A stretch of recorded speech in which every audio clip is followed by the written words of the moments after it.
Yo, what's up? Welcome to another Harry, where stories come alive. Buckle up because today we have What If the Addams Family Bought Hogwarts and Wednesday became Harry's private headmistress. Quick favor, if you dig this content, drop a like and subscribe. It takes just a second but means so much to us. Let's roll.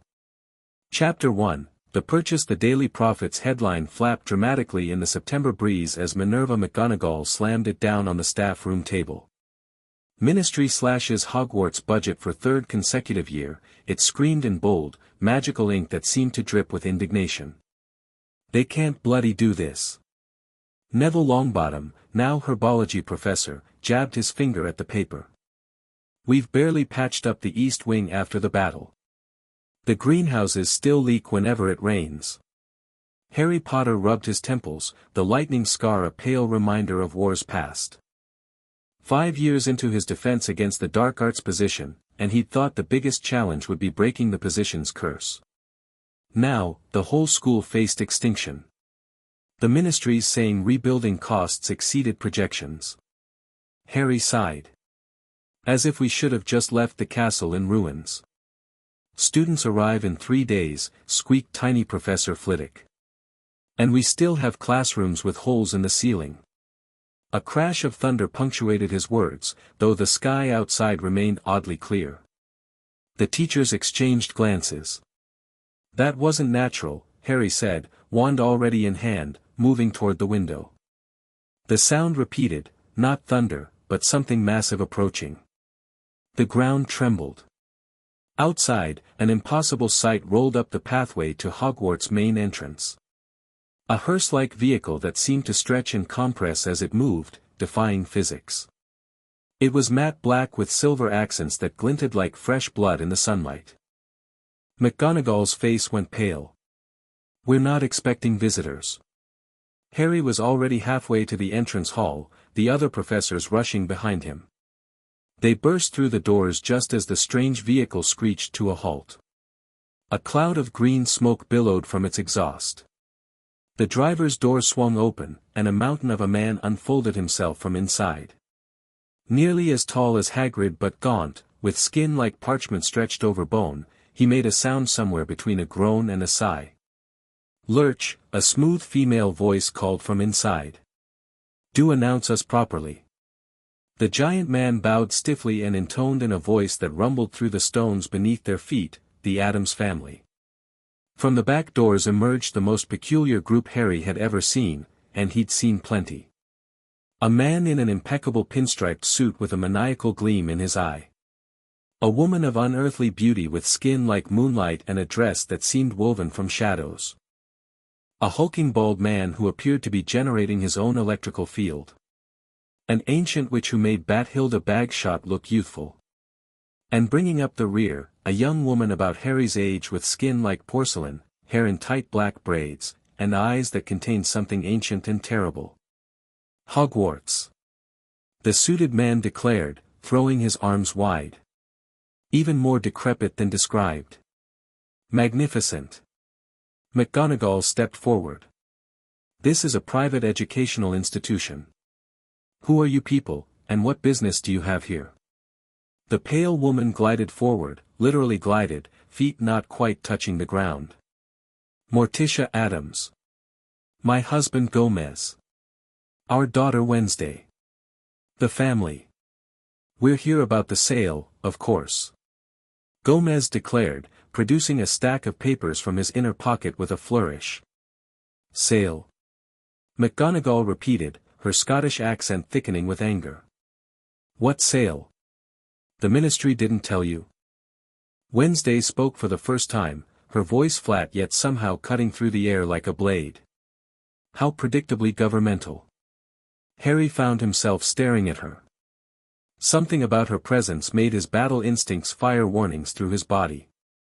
Not dark magic exactly, he'd know that anywhere, but something other. Tell us what? Harry demanded. Potter.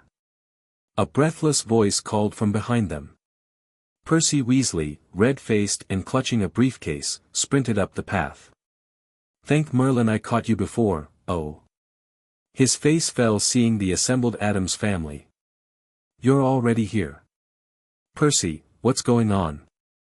Harry moved to block the entrance, wand still at the ready. Percy adjusted his glasses nervously. "Emergency measure.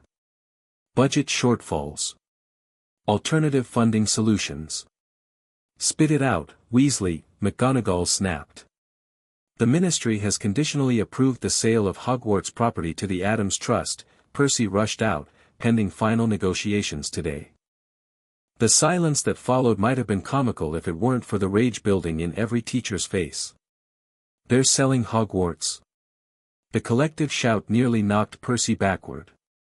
Gomez clapped his hands together. "We've been looking to expand our educational investments.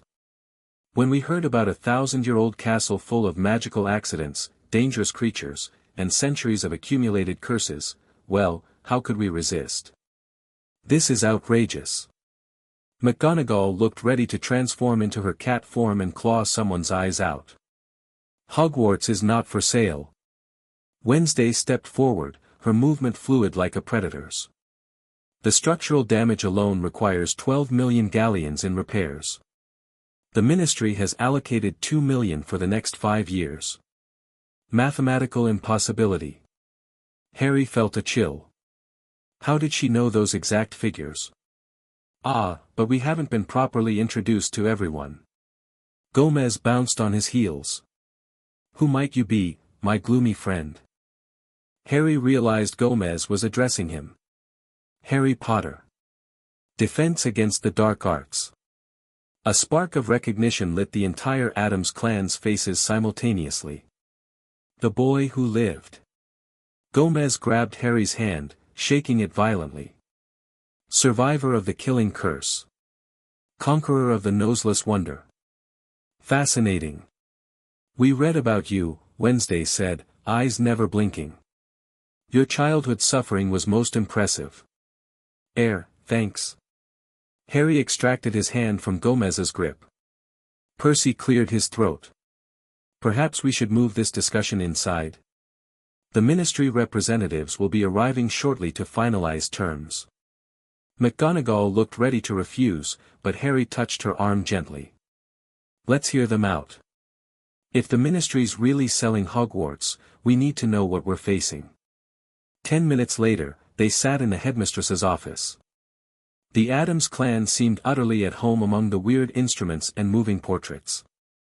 "Love what you've done with the decor," Morticia commented, stroking a silver instrument that puffed purple smoke. "Though it could use more cobwebs. Can we please focus?" McGonagall's voice could have cut steel. "Mr. Weasley, explain how the Ministry thinks it can sell a 1,000-year-old educational institution without consulting its headmistress." Percy shifted uncomfortably. "Technically, after the last Wizarding War, emergency powers were granted to the Ministry for Reconstruction. Hogwarts was classified as a critical infrastructure asset, placing it under Ministry financial authority until Reconstruction was complete. Which you've ensured never happened by underfunding us," Neville growled. "What about the Board of Governors?" Flitwick asked. "Dissolved last month in the budget restructuring," Percy mumbled.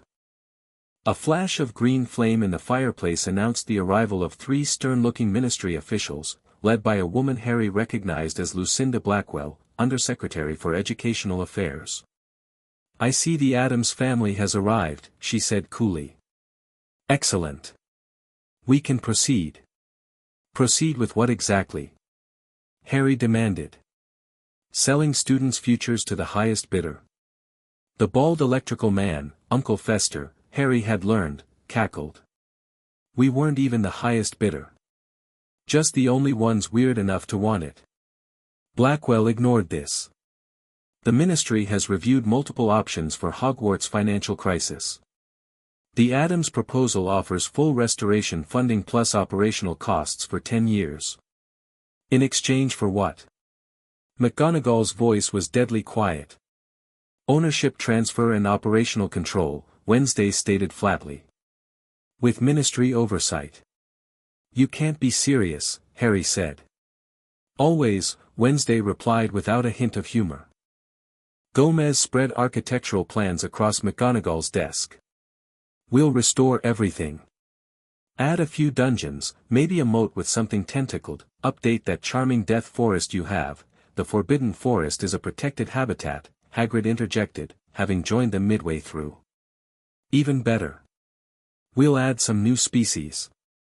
I know a marvelous breeder of two-headed chimeras, Mr. Addams, Blackwell interrupted. Perhaps we should discuss the educational arrangements first. Ah yes. Gomez beamed. Wednesday will serve as administrative headmistress. Every teacher's jaw dropped. Harry looked at Wednesday, who stood perfectly still, like a statue carved from ivory and nightmares. She can't be more than 25. McGonagall protested. 27, Wednesday corrected. And I hold masteries in potions, curses, hexes, necromancy, and divination from the Salem Witches' Institute, plus certification in magical creature handling and experimental charms from Ilvermorny. Harry felt a reluctant twinge of respect. Those credentials were impressive, if true. The arrangement, Blackwell continued as if no one had spoken, stipulates that Mr. Potter will serve as educational headmaster, maintaining wizarding traditions and curriculum standards, while Ms. Addams will oversee operations and innovations. You're making me co-head with her. Harry blurted out. Private headmistress, Wednesday corrected. I answer to family interests. You answer to ministry education standards.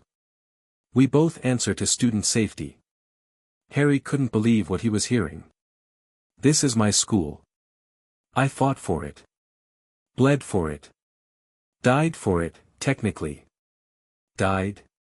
Wednesday's eyes widened a fraction, the first real emotion she'd displayed. Fascinating. We should discuss that experience sometime. Blackwell cleared her throat. The arrangement isn't ideal, but it prevents Hogwarts from closing permanently. What about the students? Neville demanded. Their parents? The ministry will present this as an international educational partnership, Blackwell said smoothly. Bringing American magical innovation to traditional British education. This is absurd, McGonagall fumed. The Board of Governors would never, no longer exists, Morticia reminded her gently. Though we'd be delighted to have you join our new board. The argument continued for hours.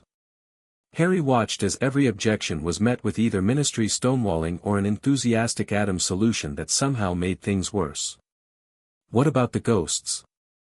Flitwick asked desperately. We love ghosts. Gomez declared.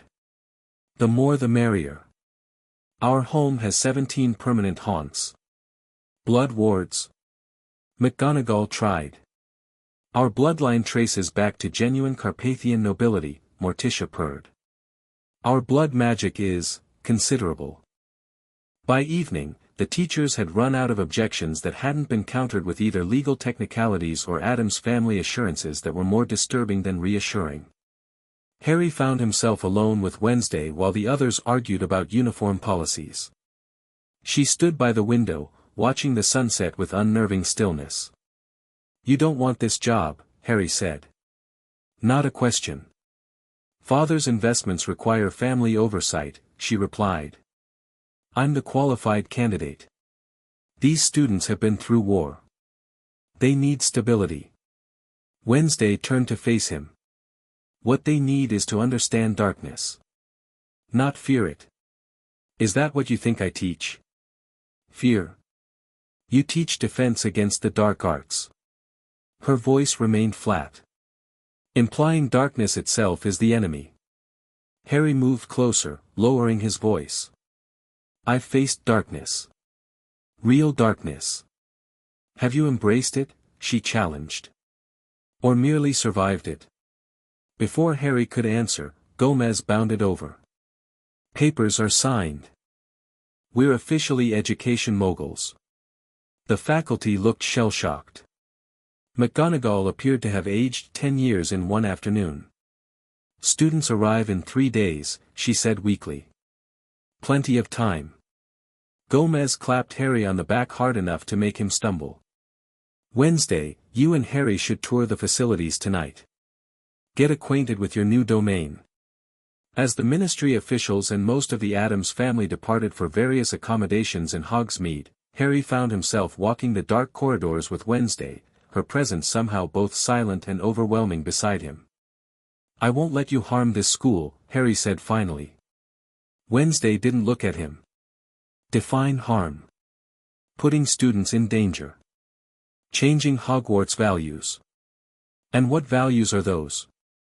The same that allowed a basilisk to petrify students. That employed Death Eaters as teachers. That made an infant famous for surviving his parents' murder. Harry stopped walking. How do you know so much about me? About Hogwarts? Research.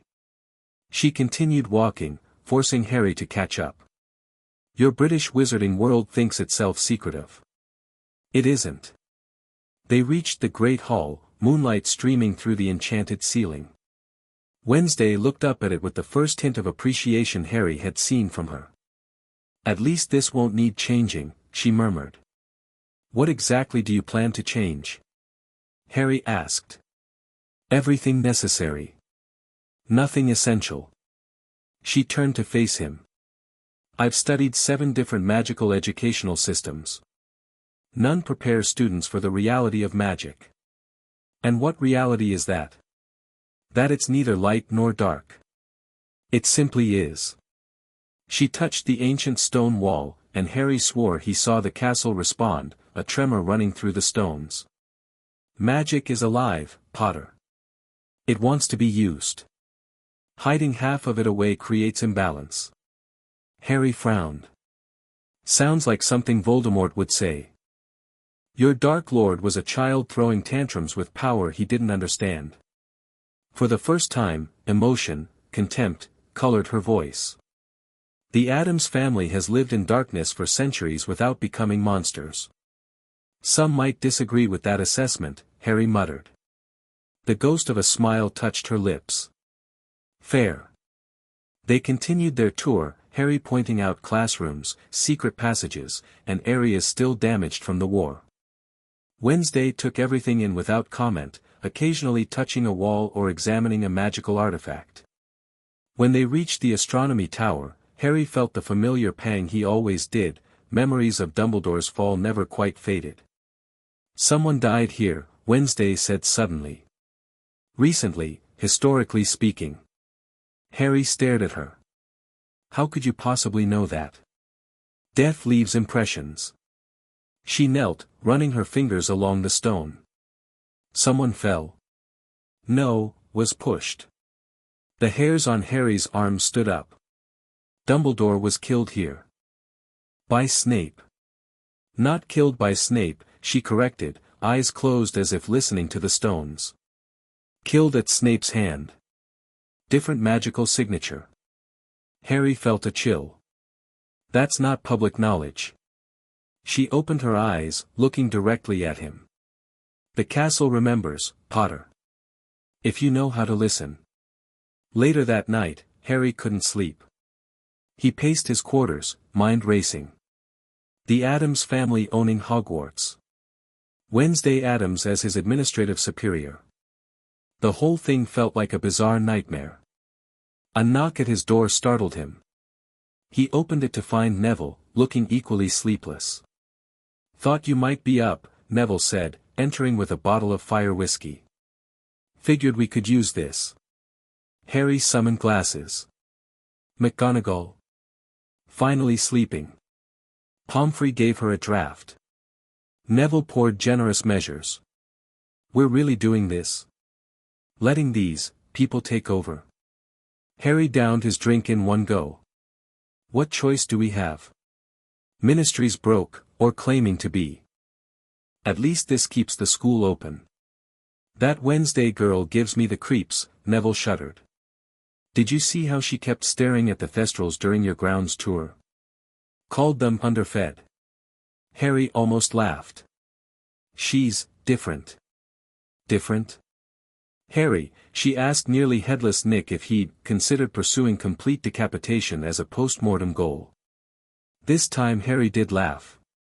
Yeah, okay, she's bloody terrifying. You really going to co-head with her? Private Headmistress, Harry corrected with a grimace. And yeah, I am. Someone needs to protect the students. Neville refilled their glasses. From her? Harry thought about it. Maybe from her. Maybe with her. I haven't decided yet. The next morning brought chaos. The Addams family had returned in force, along with a team of the strangest magical contractors Harry had ever seen. Gomez directed operations with manic energy, pointing and shouting as sections of the castle began rapid reconstruction. Reinforced gargoyles here.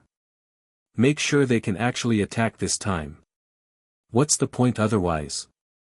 Harry sought out Wednesday, finding her in the library with ancient blueprints of the castle spread across 3 tables.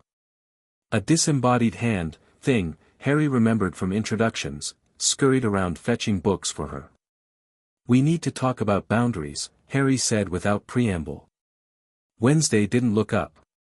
Geographical, metaphysical, or personal. All of them. Harry sat across from her. Students arrive in 2 days. I need to know your plans. She finally looked at him. Immediate structural repairs. Security upgrades. Curriculum assessment. That's vague. Thing tapped Harry's arm and offered him tea in a suspiciously skull-shaped cup. Thank you, Harry said automatically, then felt foolish for addressing a disembodied hand. Thing gave him a thumbs up. Specifics, then, Wednesday set down her quill. The East Wing will be fully restored by tomorrow. The dungeons require additional excavation to address the flooding issues. The forest boundary needs reinforcement to properly contain rather than merely discourage entry. And teaching? Staff. Current professors retain positions, contingent on performance review. New subjects will be introduced gradually. What new subjects? Harry asked suspiciously. Practical necromancy. Offensive magic. Ritual theory. Creature communication. Harry choked on his tea. Necromancy is illegal in Britain. Theoretical necromancy, she amended, with strictly controlled practical components under ministry exemption. The ministry approved this? This morning. Your educational system has significant gaps, Potter. Harry ran a hand through his already messy hair. Look, Wednesday, can I call you Wednesday? It's my name. Right. I get that your family has unconventional ideas about education. But Hogwarts has traditions. Yes. Traditions of sending underprepared wizards into conflicts with dark forces. How did that work out last time? The barb hit home. Harry set down his cup. Low blow. Accurate blow. She closed one of her books. I reviewed casualty statistics from your war. Children fighting adults. Untrained versus trained. The death toll was predictable and preventable. And you think teaching kids necromancy will help? I think teaching them to understand all magic rather than fear half of it might. She looked at him steadily. Did you know there are 13 different counter-curses to Avada Kedavra in Romanian magical tradition alone? None taught here. Harry blinked in surprise. That can't be right. Avada Kedavra can't be blocked. By British magical understanding, correct. She stood, gathering her papers. We have work to do, Potter.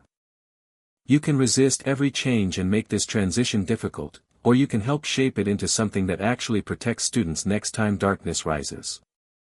Your choice. She swept from the room, things scurrying after her with an apologetic wave to Harry. Throughout the day, Harry watched the transformation of Hogwarts with mixed feelings. The Addams contractors worked with impossible speed, stone and wood reshaping under their wands. The Eastern Wing, damaged since the Battle of Hogwarts, was nearly restored by lunchtime. Yet the aesthetic changes troubled him. Gargoyles now sported sharper teeth. Suits of armor moved with more fluidity, weapons gleaming dangerously. Portraits reported new passages opening in previously solid walls. They're changing the castle's fundamental nature, McGonagall worried as they observed from the courtyard. I'm not sure they are, Harry said slowly, realizing something. Look at the stonework. The patterns. They're not adding, they're uncovering. Like the castle had these features all along. McGonagall peered more closely. That can't be right. I've been here for decades. And the castle has stood for 1,000 years, Neville joined them, dirt smudged on his face from helping restore the greenhouses. You should see what they've done to the greenhouses. Uncovered an entire underground section I never knew existed. With plants that haven't been grown in Britain for centuries. A shriek from above made them look up. Peeves the poltergeist zoomed through the air, pursued by Pugsley Addams wielding what appeared to be a ghostly butterfly net. Come back. Pugsley shouted gleefully. I just want to see if you can be contained and weaponized. Should we? Harry gestured vaguely upward. Peeves has tormented students for centuries, McGonagall said with surprising equanimity. Perhaps turnabout is fair play. By evening, Harry was exhausted from monitoring the changes and mediating disputes between staff and Addams workers. He found himself in the kitchens, hoping for a quiet meal away from chaos. Instead, he found Wednesday interrogating the house elves about the nutritional content of Hogwarts meals. Insufficient iron, she was saying as Harry entered. Children need blood-enriching foods for proper magical development. The house elves looked terrified yet oddly intrigued. Not actual blood, Harry interjected quickly. Wednesday glanced at him. Speak for yourself. She turned back to the elves. We'll revise menus tomorrow. Dismissed. The elves vanished with multiple pops. You're scaring them, Harry said, sitting at the wooden table. Fear is an excellent motivator for change. She sat across from him. But I wasn't suggesting serving blood to students. Not as a regular menu item, at least. Harry couldn't tell if she was joking. Her deadpan delivery made everything sound equally serious. Why are you really here, Wednesday? Your family could buy anything. Why Hogwarts? She was silent for so long Harry thought she might not answer. Magic is dying, she finally said. Not disappearing, becoming stagnant. Predictable. Domesticated. She traced a pattern on the wooden table that briefly glowed blue. British wizards used the same spells their great-grandparents did. No innovation. No evolution. And the Addams family wants to fix that. Out of the goodness of your hearts. We don't have hearts. We have interests. A ghost of a smile. Father collects investments like other men collect coins. Mother enjoys restoration projects. She hesitated. I have questions only a place like Hogwarts might answer. What questions? Before she could answer, the kitchen door burst open. Grandmama Addams hobbled in, carrying a bubbling cauldron that smelled improbably of both rotting meat and fresh flowers. There you are, Wednesday, she cackled. Come taste this. I'm thinking of replacing pumpkin juice at breakfast. Harry barely made it through sampling the concoction, which tasted better than it smelled but made his tongue turn temporarily blue and his ears steam. The day before students were to arrive brought ministry inspectors, parent representatives, and press. Harry watched with grudging admiration as Wednesday handled them all with cold efficiency, revealing just enough of the improvements to impress without showcasing the more disturbing alterations. The Addams Restoration Fund has already repaired structural damage from the Battle of Hogwarts, she told the Daily Prophet reporter. Additionally, we've expanded the hospital wing, reinforced safety measures in the potions laboratories, and updated defensive capabilities. Defensive capabilities? The reporter asked. Wednesday gestured to the newly animated gargoyles. Hogwarts was designed as a fortress of learning. We've simply restored functionalities that had fallen into disrepair. A parent representative stepped forward. But is it safe? For our children? Safer than before, Wednesday said flatly. When was the last time you heard of an American magical school being successfully attacked by a dark wizard? The question silenced the group. It was true, American magical schools had security measures that made Hogwarts look positively accessible by comparison. Harry found himself unexpectedly defending some of the changes to skeptical parents, explaining how enhanced wards would prevent unauthorized access and how the new curriculum additions would be age-appropriate and supervised. "Mr. Potter," a father asked, "you're really on board with all this? You're the hero of the wizarding world, your endorsement carries weight." Harry hesitated. "I'm committed to student safety and quality education. The Addams family has provided resources we desperately needed. I'm working closely with Ms. Addams to ensure traditions are respected while embracing beneficial changes." It wasn't exactly a ringing endorsement, but it seemed to satisfy most concerns. The parents departed, and the inspectors gave provisional approval for opening. That night, the last before students arrived, Harry couldn't sleep again. He found himself wandering the halls, noting how the castle felt different, more alive somehow, shadows deeper yet also more vibrant. He ended up at the astronomy tower again, seeking fresh air and perspective. To his surprise, Wednesday was already there, staring at the stars. "Couldn't sleep?" he asked, joining her at the railing. "I rarely do." She didn't look at him. 3 hours a night is sufficient. That explains a lot. Like what? The perpetual shadows under your eyes. Your general intensity. She almost smiled. Sleep dulls the senses. They stood in silence for a while, the night surprisingly comfortable between them. "There's something under the castle," Wednesday said suddenly. "Something old. Can you feel it?" Harry concentrated. Beyond the usual magical hum of Hogwarts, there was something. A vibration he'd never noticed before. "What is it?" "I don't know yet. But it responded when our family magic merged with the castle wards."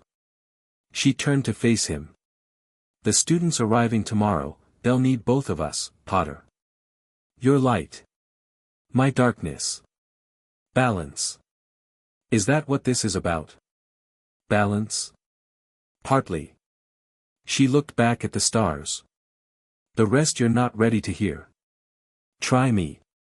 She studied him for a long moment. "There are older magics than what your books teach. Deeper connections between bloodlines and power. The Addams family has always known this." She paused. "Your Voldemort sought immortality through fragmentation. Primitive. Brutish. True power comes from understanding the whole cycle, life, death, and what lies between." "Sounds like dark magic to me," Harry said warily. "Of course it does. You were raised to see only in binary. Dark and light. Good and evil." She shook her head. "Magic isn't moral, Potter. Intent creates morality." "And what's your intent, Wednesday Addams?" The look she gave him sent a shiver down his spine, not fear exactly, but recognition of something profound and alien. "To wake what sleeps," she said simply. "In the castle. In the students. In you." Before Harry could respond, she walked away, her black dress melding with the shadows until she seemed to vanish entirely. The next morning, Hogwarts prepared for the arrival of students. The staff gathered in the Great Hall, many still looking shell-shocked by the changes. The hall itself remained largely the same, though the enchanted ceiling now displayed more vivid weather, and the candles floating above seemed to burn with unusual colors at their centers. Gomez and Morticia had taken positions at a new table set perpendicular to the staff table, designated for the Board of Overseers, the Addams replacement for the Board of Governors. Beside them sat Grandmama and Uncle Fester, both looking absurdly pleased with their new roles. Wednesday stood at the podium where Dumbledore had once delivered so many speeches. Harry took his place beside her, still processing their conversation from the night before. "Ready for chaos?" he asked quietly. Chaos is where the Addams family thrives, Potter.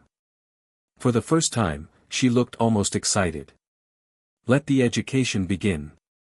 The great doors swung open, and the students of Hogwarts poured in, stopping dead at the sight of their transformed school and its new, bizarre leadership.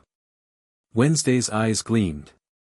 "Welcome to the new Hogwarts," she announced, her voice carrying effortlessly. "Things are going to be different." As if on cue, the enchanted ceiling darkened, and lightning flashed dramatically overhead. Harry couldn't tell if it was accidental or if Wednesday had planned it, but the effect was undeniably impressive.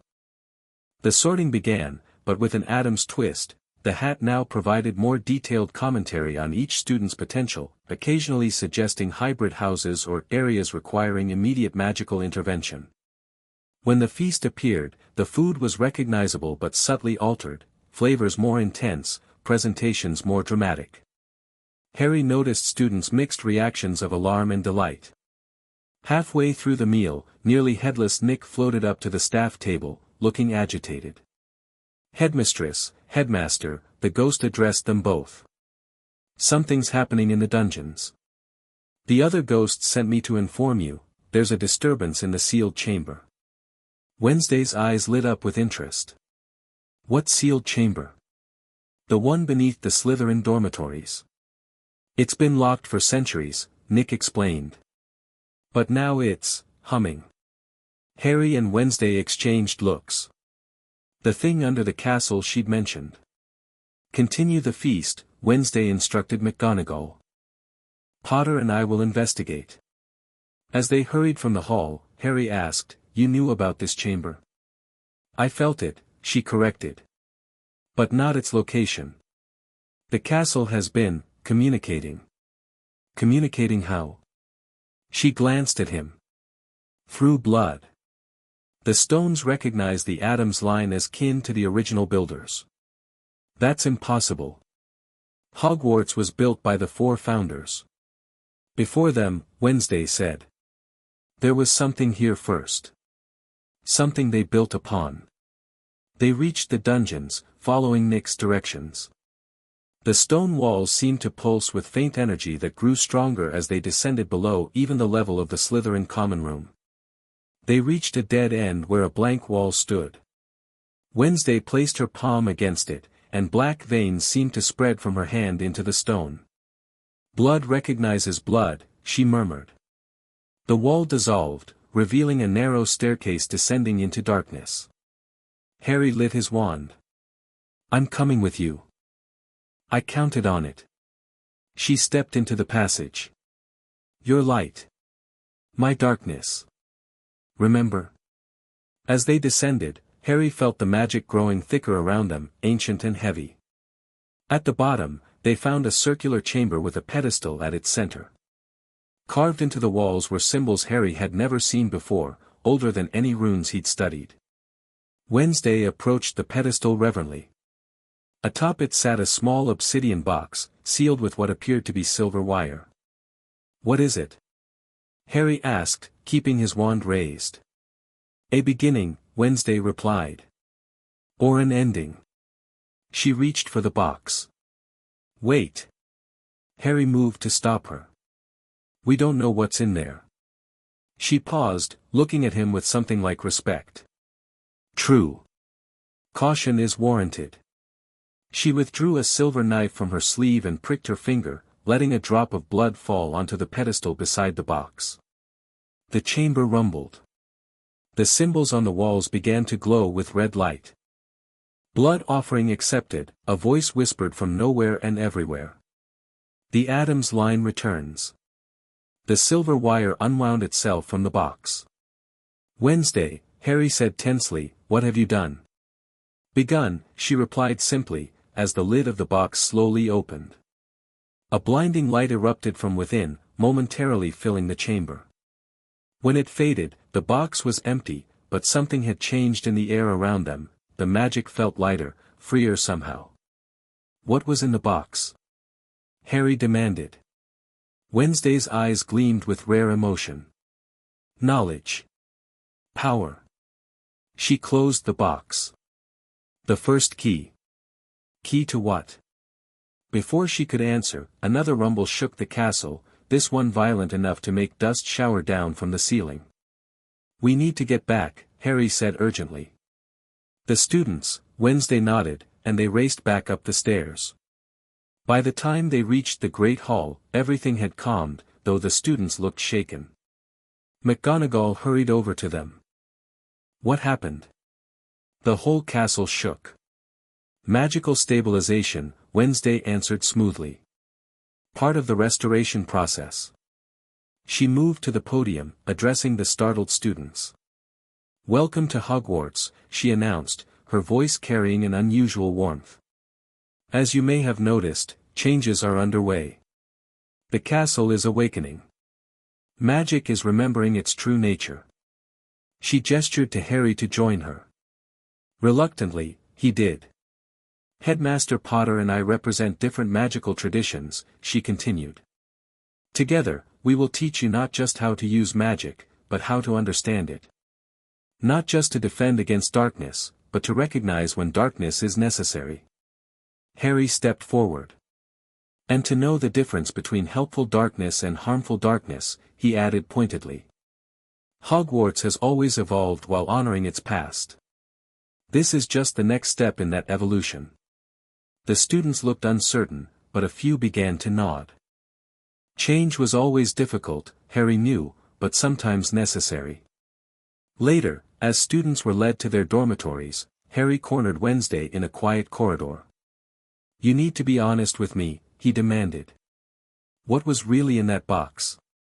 What are you looking for here? Wednesday studied him for a long moment. The box contained a binding spell, placed centuries ago to limit certain types of magic within Hogwarts. I released it. Why would you do that without consulting anyone? Because your ministry would never have allowed it. Your people fear what they don't understand. And you understand it? Harry challenged. Better than most. She sighed, a surprisingly human gesture. Potter, do you know why the Addams family is different? Why we embrace what others flee from? Enlighten me. Because we remember. Magic in its original form, wild, free, beyond simple categorization. When wizards created institutions like Hogwarts, they began to channel magic, control it, define it. Necessary, perhaps, but limiting. Harry frowned. You're talking about wild magic. It's unpredictable. Dangerous. So is a river. Yet without it, nothing grows. She touched the wall beside them, and Harry swore he saw the stone ripple beneath her fingers. Hogwarts was built on a nexus of wild magic. The founders knew this. They created structures to harness it safely. But over time, those structures became cages rather than channels. And you want to, what, tear down those cages? Release wild magic into a school full of children? No, she said sharply. I want to teach them to swim rather than simply fear drowning. Harry ran a hand through his hair in frustration. This isn't what I signed up for. It's exactly what you signed up for. Educational reform. A hint of a smile touched her lips. Did you think that meant just changing textbooks? Before Harry could respond, Pugsley came bounding down the corridor. Wednesday. The moving staircases are moving differently. Some of them are creating new paths. It's brilliant. Wednesday nodded. Expected. The castle is reconfiguring. Is it safe? Harry asked urgently. Safer than before, she assured him. The staircases now respond to student need rather than random movement.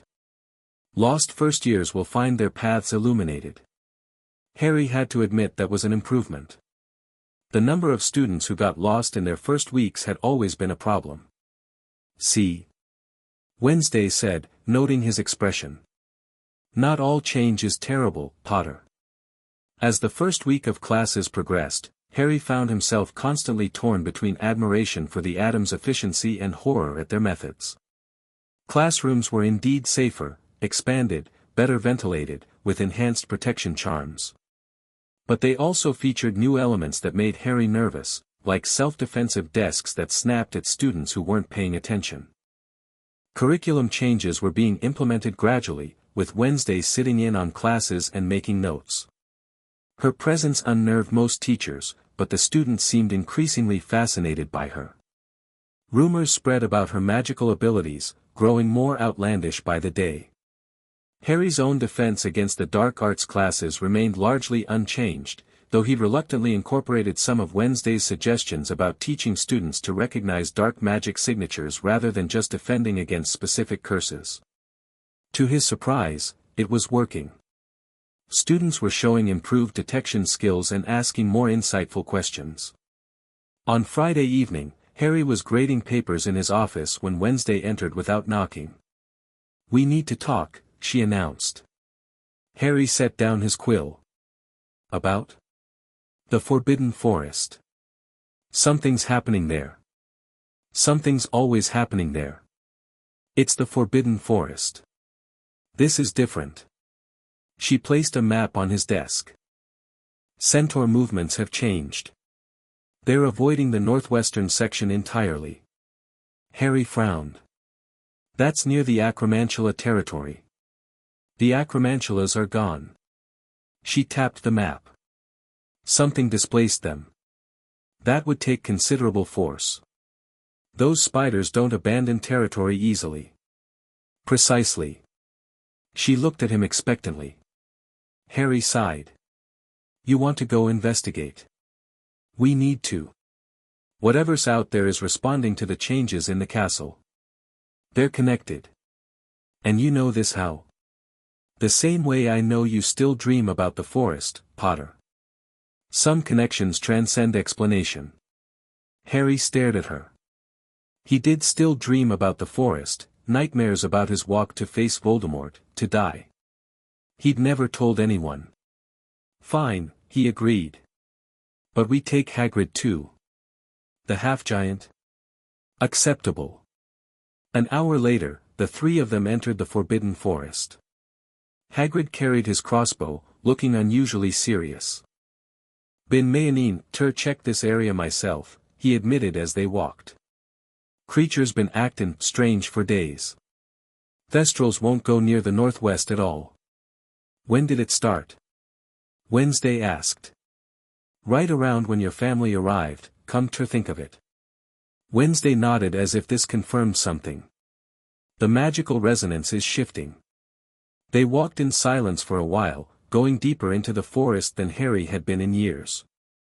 The trees grew thicker, older, the moonlight barely penetrating the canopy. "We're close," Wednesday said suddenly, stopping. "Close to what?"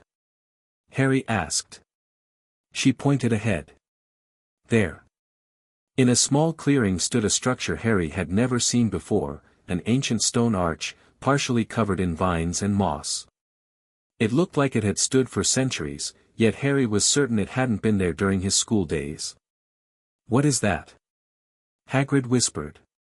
"A doorway." Wednesday approached it slowly. "One of 7. "Doorway to where?" Harry followed, wand ready. "Between," she said cryptically. "Not quite here, not quite elsewhere." As they got closer, Harry felt a strange pull from the arch, not physical, but magical. Like it was calling to his core. "Don't touch it," Wednesday warned. "Not yet." She circled the structure, examining runes carved into its base. These matched the symbols in the chamber beneath the castle. "So they're connected," Harry concluded. "Parts of a whole." She knelt, brushing away moss to reveal more symbols. The castle was built to contain and channel the power. These arches were created to access it from different points. "Access what power?" Harry demanded. Wednesday looked up at him, her eyes reflecting the moonlight unnaturally. "Wild magic in its purest form. The kind that existed before wizards created spells and wands and restrictions." Hagrid shifted uncomfortably. "Sounds dangerous." "It is," she agreed. "But also necessary. Magic is fading, growing weaker with each generation. These gateways were created to replenish it when needed. And you think it's needed now? Harry asked. Look around you, Potter. Your world just survived a war that decimated your magical population. Birth rates of magical children are declining. Squib births increasing. Magic is receding. Harry wanted to argue, but he'd seen the statistics himself. The wizarding population had been in decline even before Voldemort's return. So what do we do? He finally asked. We prepare. Wednesday stood. These gateways will begin to activate on their own now that the binding spell has been removed. We need to teach the students how to handle the changes. What changes exactly? Increased magical sensitivity. New abilities. Old magic's resurfacing. She smiled slightly. Your students will find themselves capable of more than your curriculum ever taught them. And the dangers? Harry pressed. Also significant. Wild magic attracts wild creatures. Things forgotten by your history books. Harry exchanged worried looks with Hagrid. We should seal this place off until we understand it better. Too late, Wednesday pointed to the center of the arch, where the air had begun to shimmer slightly. It's already waking up. As they watched, the shimmering intensified. For a brief moment, Harry thought he glimpsed something through the arch, a landscape both familiar and alien, like Hogwarts grounds but different. Then the image faded. Just a ripple for now, Wednesday said. But it will grow stronger. They marked the location on Hagrid's map and placed temporary warning wards around the area before returning to the castle. As they entered the main hall, Harry pulled Wednesday aside. No more secrets. If you know something about what's happening, you tell me. These are my students too. She studied him thoughtfully. Very well, Potter. Full disclosure from now on. She offered her hand. Harry hesitated, then shook it.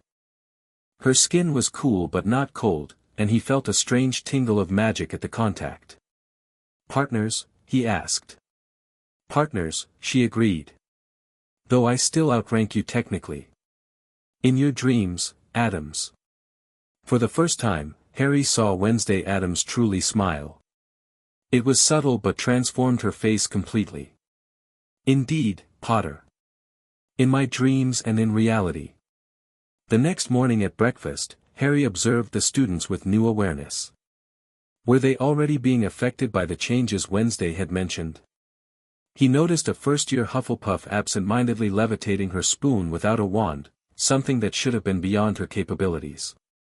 At the staff table, Wednesday sat beside Morticia, deep in conversation. The rest of the Addams family had taken to appearing at meals irregularly, causing both disruption and fascination among the students. McGonagall leaned toward Harry. Something happened last night. What did you find in the forest? Harry hesitated, then told her about the arch. Her face grew increasingly concerned. Ancient gateways. Wild magic. Potter, this sounds extraordinarily dangerous. It might be, he admitted. But Wednesday seems to think it's also necessary. And you trust her judgment now? McGonagall asked sharply. Not entirely, Harry said. But I'm starting to think she knows more about what's happening than any of us. That's precisely what worries me, McGonagall muttered. After breakfast, Harry headed to his classroom to prepare for the day's lessons. He found Wednesday already there, examining his lesson plans. Making yourself at home? He asked dryly. Your third-year curriculum needs updating, she replied without looking up. They should be learning to identify magical signatures, not just counter jinxes. I was planning to add that next term. Add it now. She set down the parchment. Events are accelerating. The gateway in the forest isn't the only one activating. Harry's stomach tightened. Where are the others? One beneath the lake. One in the highest tower. One in the room of requirement. One in the chamber of secrets. One in the heart of Hogsmeade. And one. She hesitated. Where? Between platforms 9 and 10 at King's Cross Station. Harry stared at her. That's impossible. Platform 9 and 3/4 is just a concealment charm. Is it? She raised an eyebrow. Think, Potter. How does a simple wall transport students hundreds of miles instantly? It's not apparition. It's not a portkey. It's always been that way, Harry argued, though uncertainty crept into his voice. Because someone created a gateway long ago, Wednesday explained. The original architects understood wild magic. Later generations forgot, adding their own explanations that made more sense to their limited understanding. Harry sat heavily at his desk. If what you're saying is true, it changes everything we know about magical history. Yes, she agreed simply. It does. And the Addams family has known all along. We remember what others choose to forget. She straightened some items on his desk with surprising domesticity. Our family grimoires contain histories that predate your ministry by centuries. Why share this knowledge now? Because the time is right. Magic is at a crossroads, Potter. It can continue to fade, becoming a footnote in human history, or it can be reborn, stronger than before. At what cost? She met his eyes steadily. Change always has a cost. The question is whether the price of stagnation is higher. Before Harry could respond, a commotion in the hallway drew their attention. They hurried out to find a crowd of students gathered around a second-year Ravenclaw boy who appeared to be floating several inches off the ground, looking terrified. I can't get down, he cried when he saw the teachers. Wednesday pushed through the students. When did this start? Just now, the boy stammered. I was thinking about being late to charms, wishing I could move faster, and then, you're manifesting aerial displacement, Wednesday said calmly. Focus on feeling weight in your feet. Imagine roots growing into the stone. The boy closed his eyes in concentration, and slowly descended until his feet touched the ground. What was that? Harry asked as they dispersed the crowd and sent the shaken student to the hospital wing for observation. Spontaneous magic manifestation, Wednesday replied. It will become increasingly common as the gateways activate further. Students will display abilities beyond their training. Is it dangerous? It can be, without proper guidance. She looked thoughtful. We should implement emergency protocols. Additional monitoring. Perhaps meditation sessions to help students maintain control. Harry nodded slowly. I'll talk to the staff. Set up training sessions. Good. She touched his arm briefly, an unprecedented gesture from her. We need to work together on this, Potter. Light and dark imbalance. As she walked away, Harry found himself wondering when exactly Wednesday Addams had begun to make sense to him. The thought was almost as disturbing as floating students. The next few days brought more incidents, objects transforming spontaneously, weather patterns responding to student emotions, portraits reporting strange voices in the walls. The staff struggled to maintain order while implementing Wednesday's suggested protocols. Surprisingly, the Addams family proved invaluable in managing the chaos. Grandmama's centuries of experience with wild magic manifestations helped calm panicking students. Uncle Fester's enthusiasm for explosions made accidental magical discharges seem less frightening. Even Lurch's stoic presence had a calming effect on younger students. Harry found himself working closely with Wednesday, developing new lesson plans that incorporated understanding and channeling the increasing magical energy rather than suppressing it. You're good at this, he admitted one evening as they finalized plans in the staff room. Teaching, I mean. I had excellent teachers, she replied. Unconventional, but effective. Your parents? Among others. She set down her quill. The Addams family believes in experiential education. Learning by doing, often with significant personal risk. Sounds traumatic. The most valuable lessons usually are. She glanced at him. You should know that better than most. Harry couldn't argue with that. His own education had hardly been conventional. We should check the forest gateway again, Wednesday said, changing the subject. Monitor its development. Harry agreed, and they set out after curfew. The forest seemed different now, more alive somehow, trees swaying despite the lack of wind, creatures watching from shadows with glowing eyes. The gateway had changed too. The stone arch now emanated a faint blue light, and the shimmering in its center had stabilized into what looked like a thin veil of water. It's progressing faster than I expected, Wednesday murmured, examining the runes. The castle's changes must be accelerating the process. What exactly will happen when it fully activates? Harry asked. A surge of wild magic. New creatures entering our reality. Old magics becoming accessible again. Sounds chaotic. Controlled chaos is the essence of true magic, Potter.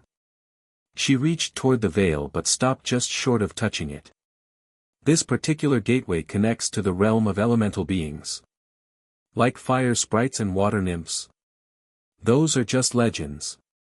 They were real once. They can be again. She stepped back. The students will need protection spells. Stronger than what they currently know. Harry nodded. I'll adjust my lessons accordingly. As they turned to leave, a rustling in the undergrowth made them both freeze. Harry raised his wand, and Wednesday withdrew what looked like a bone dagger from her sleeve. From the darkness emerged not a creature but Gomez Addams, looking delighted to find them. There you are, he exclaimed. Magnificent night for a forest expedition. Morticia and I were just collecting moonshade fungi. He gestured behind him where Morticia glided gracefully between the trees, a basket on her arm. Father, Wednesday acknowledged. We're monitoring the gateway. Ah, yes. The old passages. Gomez approached the arch fearlessly. Your great-great-grandmother Desdemona wrote about these in her blood journals. Said they sang to her on full moons. Morticia joined them, looking at the gateway with appreciation. It's coming along beautifully. We should invite the children to witness the first full opening. Absolutely not, Harry said firmly. It's too dangerous. Danger is life's greatest teacher, Mr. Potter, Morticia replied serenely. But perhaps you're right. We should limit initial exposure to 6th and 7th years only. Wednesday gave Harry a look that clearly said arguing was pointless. He sighed. Controlled observation only, he insisted. From a safe distance. With multiple staff members present. Of course, Gomez clapped him on the back. Safety first. That's why we brought reinforced dragon hide gloves for harvesting potentially sentient fungi.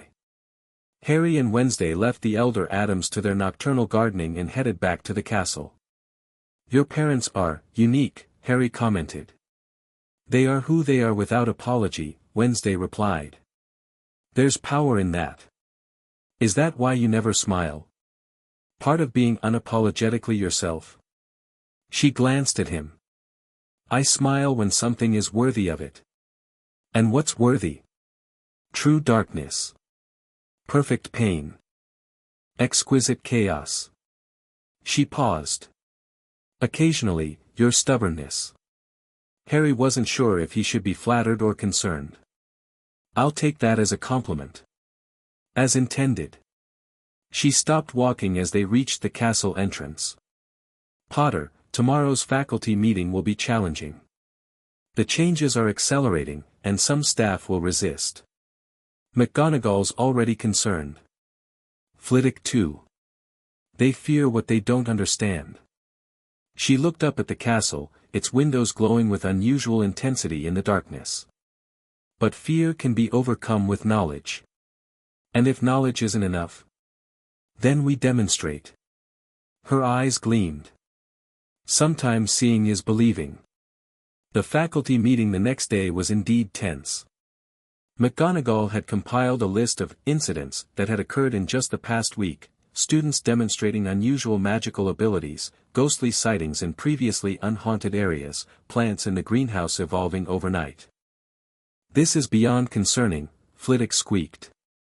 Students are manifesting magic they have no training to control. Which is why we're implementing new training methods, Wednesday countered calmly. The changes cannot be stopped. They can only be managed. But what's causing it? Professor Sprout demanded. These gateways you've discovered, why activate them now? Wednesday looked at Harry, silently offering him the floor. He appreciated the gesture. The magical world has been in decline, Harry explained. Blood wars, lower birth rates, weaker connections to magic itself. These gateways appear to be a kind of reset mechanism. A way to replenish magic when it begins to fade. And the Addams family knew about this all along. McGonagall asked sharply. We remembered, Morticia corrected gently from her seat at the end of the table. Our family histories speak of cycles of magical renewal. The last occurred nearly 1,000 years ago, around the time Hogwarts was founded. Gomez nodded enthusiastically. The founders didn't choose this location by accident. They built upon an existing nexus of wild magic, creating Hogwarts to harness and study it. The teachers exchanged uneasy glances. This isn't in any historical record, Professor Binns pointed out in his dry, ghostly voice. History is written by those who fear change, Wednesday said. The true purpose of Hogwarts was gradually forgotten, replaced by simpler explanations that fit the limited understanding of later generations. That's quite an accusation, McGonagall bristled. It's not accusatory to acknowledge that knowledge fades, Wednesday replied. It simply is. Harry intervened before tensions could escalate further. What matters now is how we respond to these changes. We can resist them and put students at risk, or embrace them and teach students to adapt. But what of the curriculum? Flitwick asked. Years of educational standards will need revision, Wednesday finished. Beginning immediately. The debate continued for hours, but eventually, pragmatism won out. The manifestations were happening regardless of faculty approval. Better to adapt than pretend otherwise. As teachers filed out, many looking shell-shocked, Harry and Wednesday remained behind. That went well, she said dryly. If by, well, you mean, nobody hexed anyone, then sure. Change is difficult. She gathered her papers. Even necessary change. You're asking them to rewrite everything they've taught for decades. Give them time. She looked at him curiously. You've adapted quickly for someone so entrenched in traditional magical education. Harry shrugged. I've spent my life having certainties ripped away. Makes you flexible. Something like understanding passed between them, a recognition of shared experience despite their different backgrounds. The first gateway will fully activate at the full moon, Wednesday said. 3 days from now. We should prepare the older students. Harry nodded. I'll handle that. You focus on containing whatever comes through. Always the protector, Potter. There was that ghost of a smile again. Some things don't change, even when everything else does. The next few days were a whirlwind of preparation. Harry worked with 6th and 7th years, teaching them advanced shielding spells and magical containment techniques. To his surprise, many students took to the new challenges eagerly, excited by the prospect of witnessing what Wednesday had described as primordial magic. Meanwhile, the Addams family transformed the Great Hall for a special dinner, introducing students to foods they claimed would attune their magical cores to elemental energies. Harry remained skeptical until he tried the strange blue soup that seemed to enhance his magical perception temporarily. What's in this? He asked Grandmama Addams hesitantly. Oh, this and that, she cackled. Herbs from our greenhouse, moon water, essence of creature you British wizards thought extinct centuries ago. Harry decided not to ask for further details. On the night of the full moon, a select group gathered at the forest gateway, Harry, Wednesday, McGonagall, Hagrid, and 20 advanced students who had demonstrated both aptitude and caution in their preparations. The arch now glowed brilliantly, the veil between worlds thin as gossamer. The air thrummed with energy that made hair stand on end and wands vibrate in hands. "Remember your positions," Harry instructed the students. "Containment circle at 20 paces. Shield charms ready but not activated until my signal." Wednesday moved to stand before the gateway, her black dress making her seem like part of the darkness itself. "Magic recognizes intention," she told the assembled group. "We come as observers, not conquerors. Remember that." As the moon reached its zenith, the gateway pulsed. The veil rippled, then parted like curtains drawn back. Through the opening, they glimpsed a landscape of impossible beauty, floating islands covered in luminescent vegetation, creatures of light and shadow dancing through air that sparkled with raw magic. "The elemental realm," Wednesday announced. As it was before separation. For several minutes, nothing happened except the view shifting and changing, as if they were looking through a window into another world. Then, slowly, small lights began to drift through the opening, tiny beings no larger than butterflies but glowing with inner fire. Ember sprites, Wednesday identified them. Harmless unless provoked or contained. The sprites flitted around the clearing, examining the wizards with obvious curiosity. One approached Harry, hovering before his face. It resembled a tiny humanoid figure made entirely of gentle flame. "Hold out your hand," Wednesday instructed. "Palm up, fingers flat." Harry did so, and the sprite landed delicately on his palm. It weighed nothing, and though made of fire, produced only pleasant warmth. "They're sentient?" a seventh-year Ravenclaw asked in wonder. "Highly," Wednesday confirmed. "But they communicate through emotion and intention rather than words." Harry felt a tickling sensation in his mind as the sprite seemed to connect with him. Impressions rather than thoughts, curiosity, cautious welcome, ancient recognition. "It knows what I am," Harry murmured. "A wizard. It remembers wizards. They remember everything," Wednesday said quietly. "Time means little in their realm." More beings began to emerge, water elementals that flowed like living mercury, earth sprites that resembled walking seedlings, air sylphs visible only as disturbances in the atmosphere. The students watched in awe, occasionally interacting when the elementals approached them. McGonagall looked torn between academic fascination and professional concern. "These creatures," she whispered to Harry, "they're from before our magical classification systems. Before we had names for things." "That's the point," Harry replied. "We've been limiting ourselves to what we can name and categorize." As the gateway reached full activation, a larger figure appeared at the threshold, humanoid but clearly not human. It stood nearly 7 feet tall, its body seemingly composed of all 4 elements in perfect harmony.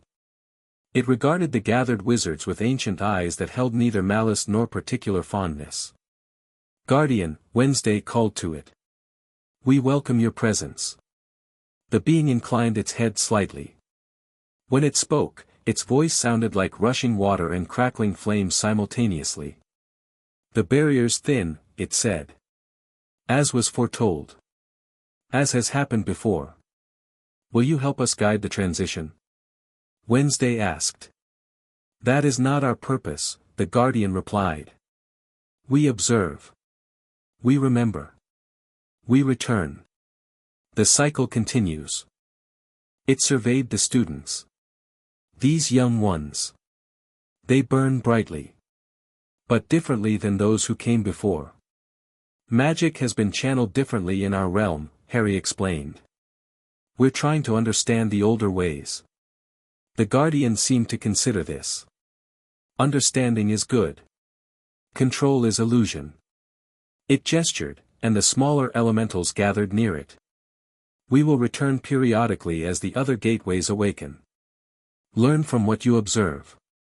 Adapt or fade." With those cryptic words, the Guardian stepped back through the gateway. The smaller elementals remained, apparently choosing to explore the forest. "Should we contain them?" McGonagall asked urgently. No, Wednesday said firmly. They're part of the restoration. They'll integrate naturally with our magical ecosystem. As the gateway's glow began to diminish, indicating the peak of activation had passed, Harry organized the students to document what they'd witnessed. To his surprise, they worked with unprecedented focus and cooperation, houses mixing naturally as they compared notes on the elemental beings. They're different, Wednesday observed, coming to stand beside him. The students? Yes. One exposure to primordial magic has already changed them. Their auras are stronger, more defined. Harry looked closer and realized she was right. The students seemed to glow subtly with their own magical signatures, something normally visible only under specific detection spells. Is this what you expected? It's what I hoped for, she admitted.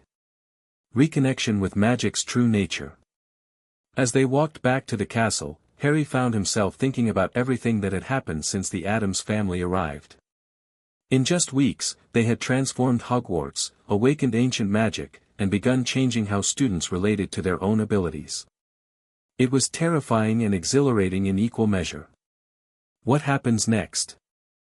He asked Wednesday as they reached the castle entrance. She looked up at the moon, her pale face almost luminous in its light. The other gateways activate. The transformation continues. And we either grow with it or get left behind. And you're sure this is the right path? She turned to him, more serious than he'd ever seen her. There is no right path, Potter. Only necessary ones. As they parted ways in the entrance hall, Harry realized that for better or worse, he believed her. The wizarding world needed change, had needed it for generations. Perhaps it had taken someone as strange as Wednesday Addams to show them how to embrace it. The next morning at breakfast, excited chatter filled the great hall as students who had witnessed the gateway activation shared their experiences with others. The air buzzed with energy, and Harry noticed more cases of spontaneous magic, cups floating, food transforming slightly, plants growing from nothing in empty pots. The Addams family sat at their table looking supremely satisfied. Gomez caught Harry's eye and gave him an enthusiastic thumbs up. McGonagall leaned toward Harry.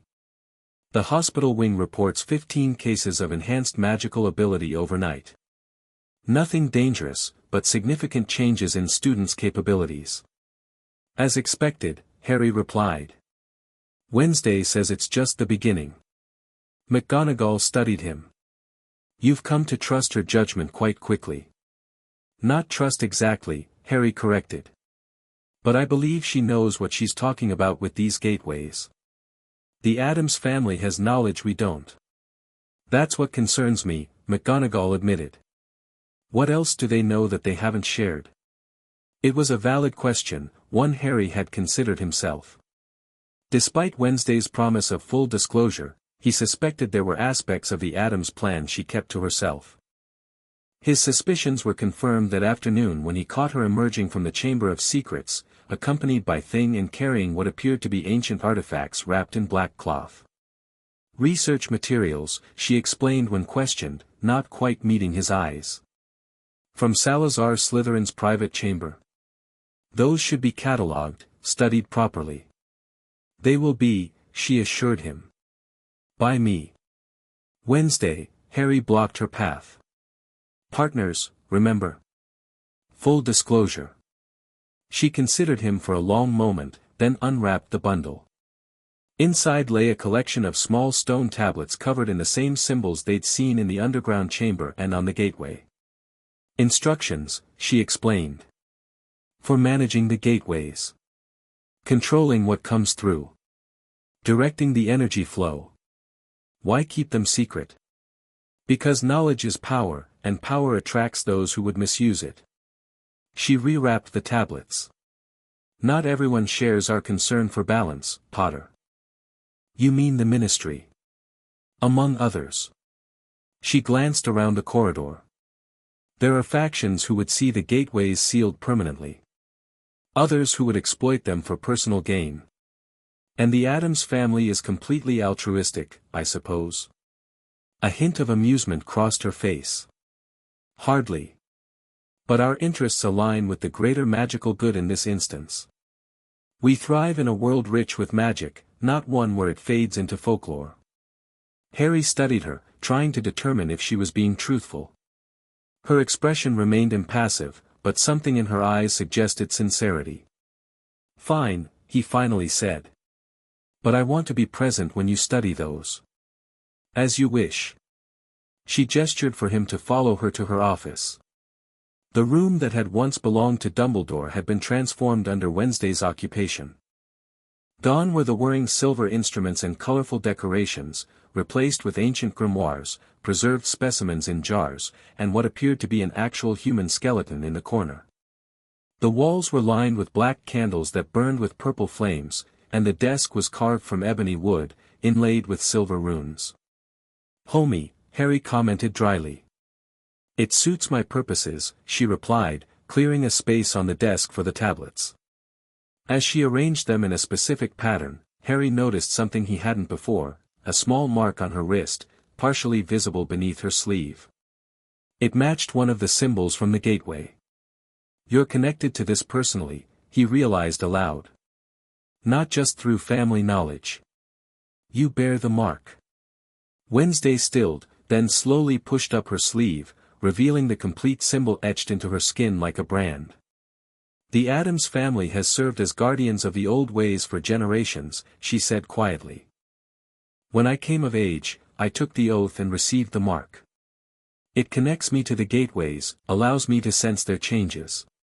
"Is that how you knew Hogwarts was awakening?" "Yes. I felt it from across the ocean, like a call. Father's business acquisition was the perfect cover for our true purpose." Harry absorbed this new information. "So you're what, some kind of magical guardian?" "In your terminology, yes." She traced the mark absently. "Though we prefer, keeper of the veil. Less pretentious." Despite the seriousness of the situation, Harry had to smile. Only an Addams would consider keeper of the veil less pretentious than guardian. A hint of amusement flickered in her eyes. "We have our standards." They spent hours studying the tablets, Wednesday translating the ancient symbols while Harry took notes. The instructions were complex but fascinating, detailed procedures for controlling the flow of magic through each gateway, tuning them to specific frequencies, even temporarily closing them if necessary. "This is incredible," Harry admitted as night fell. "Why isn't any of this in our historical records?" "Because history is curated by those in power," Wednesday replied. "And power structures rarely acknowledge forces they cannot control." "The ministry, you mean? Not just yours." Magical governance worldwide has gradually eliminated knowledge of wild magic from official records. It's harder to regulate wizards who don't need standardized spells or ministry-approved wands. Harry thought about that. So these gateways could make wands obsolete? Not immediately. But eventually, yes.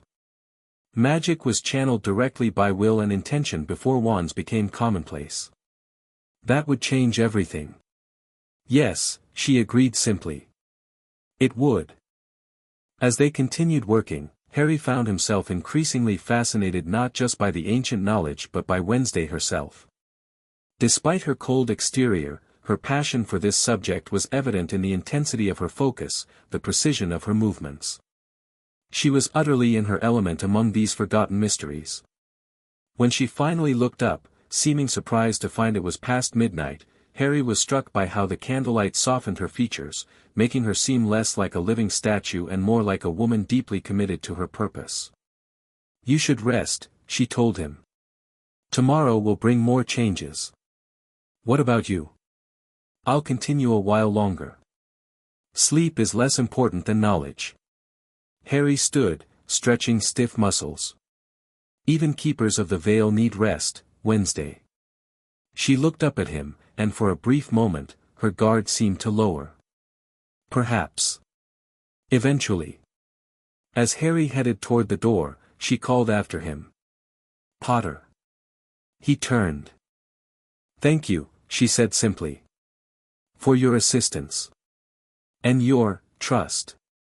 Coming from Wednesday Addams, it felt like a profound confession. Harry nodded, not quite sure how to respond. Partners, remember, he finally said. She nodded once, and returned to her ancient texts as Harry closed the door behind him. The following days brought escalating changes throughout Hogwarts. Students reported dreams of ancient magic and woke with new abilities. The castle itself seemed more alive, staircases responding to spoken requests, rooms rearranging to better suit educational needs, portraits sharing knowledge they'd forgotten they possessed. The second gateway, located beneath the lake, began showing signs of activation. Mere people gathered around it, singing complex harmonies that carried hauntingly across the water. The giant squid, usually reclusive, patrolled the area as if standing guard. Harry organized monitoring teams, trusted seventh years working with teachers in shifts to observe and document each gateway's progress. To his surprise, the students took to their responsibilities with remarkable maturity, treating the task as both an honor and a scientific opportunity. Wednesday continued deciphering the tablets, occasionally sharing discoveries with Harry during their now regular evening meetings. They developed an unexpected rhythm of cooperation, Harry managing the practical aspects of school operations while Wednesday focused on the arcane knowledge needed to navigate the magical transition. The ministry sent inspectors twice, growing increasingly concerned about the reports filtering out of Hogwarts. Each time, Wednesday handled them with cold efficiency, revealing just enough to satisfy their questions without disclosing the full scope of what was happening. "They're getting suspicious," Harry warned after a particularly tense inspection. "Let them," Wednesday replied. "By the time they decide to intervene, it will be too late to stop." "That's not reassuring." "It wasn't meant to be." She looked up from her work. "The ministry fears loss of control." "They should. The old magic doesn't recognize their authority. And it recognizes yours." "It recognizes balance," she corrected. "Light and dark in harmony. Your contribution is as essential as mine, Potter." The acknowledgement surprised him. "I thought you saw my approach as limited." "Incomplete, not limited," she clarified. "As mine would be without your perspective." It was the closest thing to a compliment he'd received from her, and for some reason, it felt more significant than any praise he'd received before. 3 weeks after the first gateway activated, the underwater portal reached full strength during a violent thunderstorm. Harry and Wednesday stood at the lake's edge, protected from the downpour by magical shields, as the water began to glow from beneath. "Water elementals," Wednesday explained as luminous shapes rose to the surface. "More volatile than fire sprites, but potentially more helpful for magical restoration." The lake's surface boiled with blue-white light as dozens of fluid beings emerged, some humanoid, others resembling aquatic creatures, all composed of water that somehow maintained form despite the pounding rain.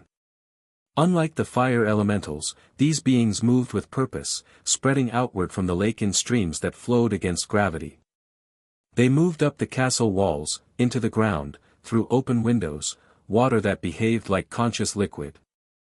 "What are they doing?" Harry asked, watching as one flowed past their feet, deliberately avoiding their shield. "Seeking magical channels. Areas where magic has grown stagnant or blocked." Wednesday followed one with her eyes as it disappeared into the earth. "They'll clear them, like water clears sediment from a riverbed." "Is it safe?" "Mostly." She adjusted her shield as the storm intensified. "There may be surges as blockages clear. Like releasing a dam." As if on cue, a brilliant flash of blue light erupted from a tower window, followed by excited shouts. "That would be the Ravenclaw dormitories," Harry said, already moving. "Come on." They raced through the castle, finding students gathered in the Ravenclaw common room around a seventh-year girl who stood in a column of swirling water that didn't wet anything it touched. Her eyes glowed blue, and she appeared to be speaking in a language Harry didn't recognize. "Fascinating," Wednesday murmured. "Water communion. Is she in danger?" Harry asked urgently. "No. She's being given knowledge. Wednesday approached the phenomenon carefully. Ancient water magic, forgotten for centuries. After several minutes, the water elemental released the student, flowing out through a window and rejoining the storm. The girl collapsed into a chair, looking dazed but unharmed. "It spoke to me," she whispered when Harry approached. "In my mind. Showed me how to. I don't even know how to describe it." "Show us," Wednesday suggested.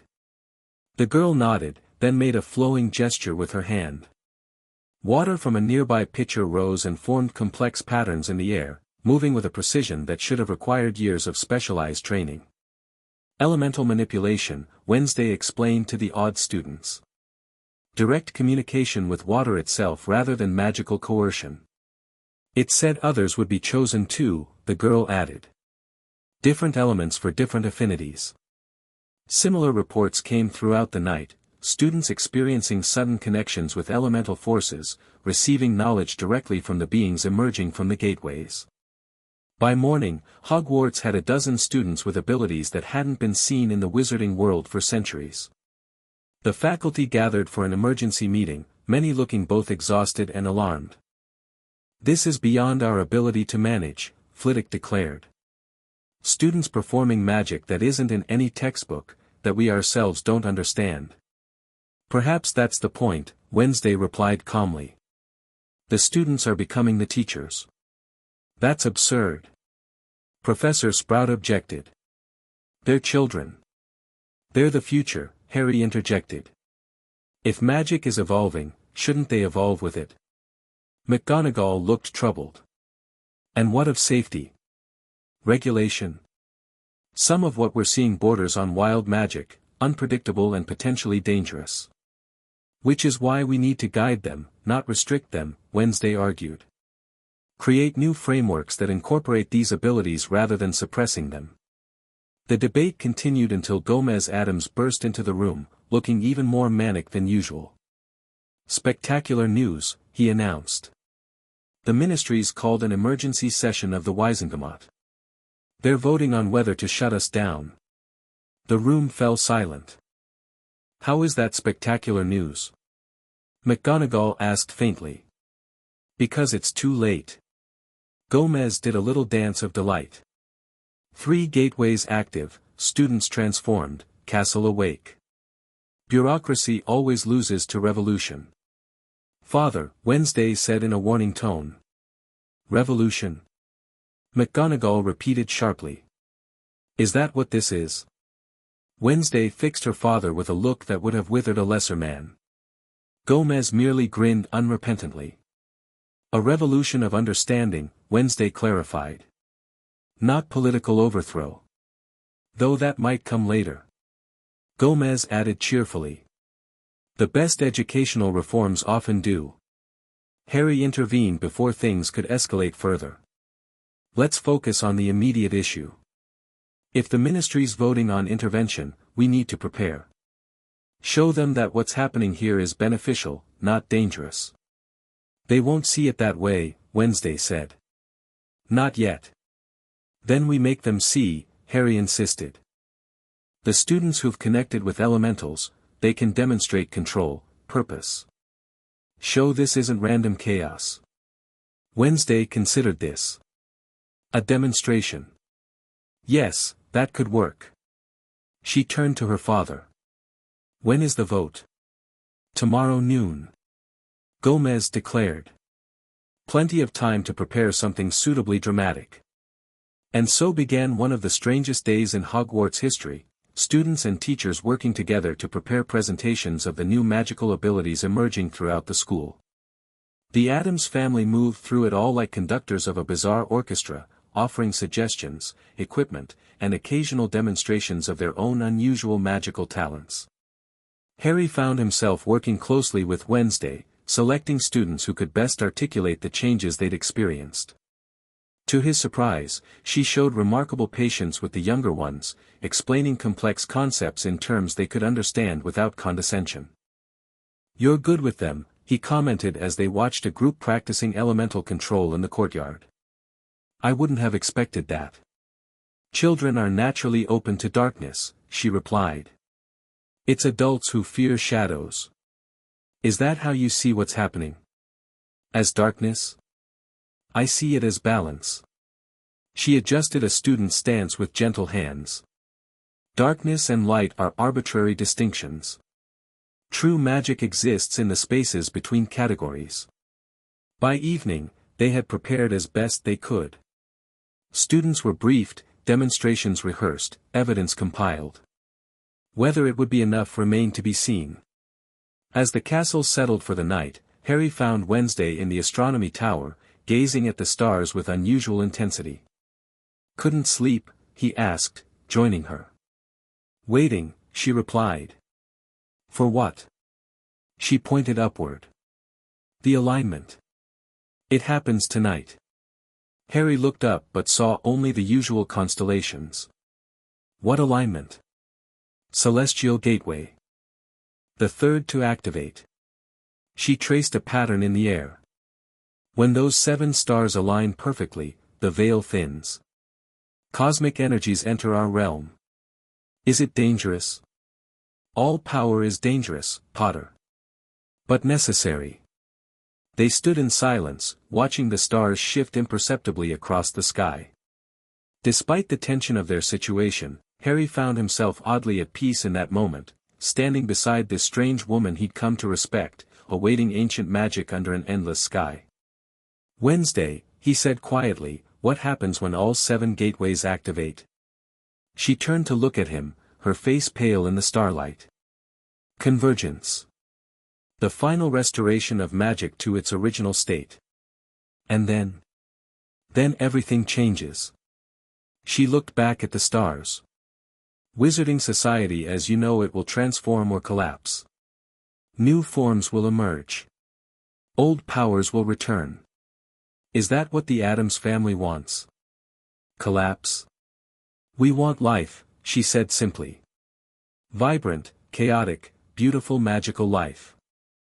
Not the fading ember your ministry has reduced it to. Before Harry could respond, a ripple passed through the air above them. The stars seemed to blur, then sharpen with impossible clarity. 7 particular stars burned suddenly brighter, forming a perfect arc across the sky. It begins, Wednesday whispered. A beam of silver light shot down from the aligned stars, striking the center of the astronomy tower. Instead of damaging the structure, it passed through it, spreading outward in a web of luminous energy that flowed down the castle walls like liquid silver. What's happening? Harry asked, watching as the light reached the grounds, spreading in intricate patterns across the landscape. The castle is being remapped, Wednesday explained. Its magical architecture recalibrated to its original design. All across Hogwarts, lights appeared in windows as students and teachers awoke to the phenomenon. The silver energy continued to spread, reaching the forest, the lake, even extending toward Hogsmeade in the distance.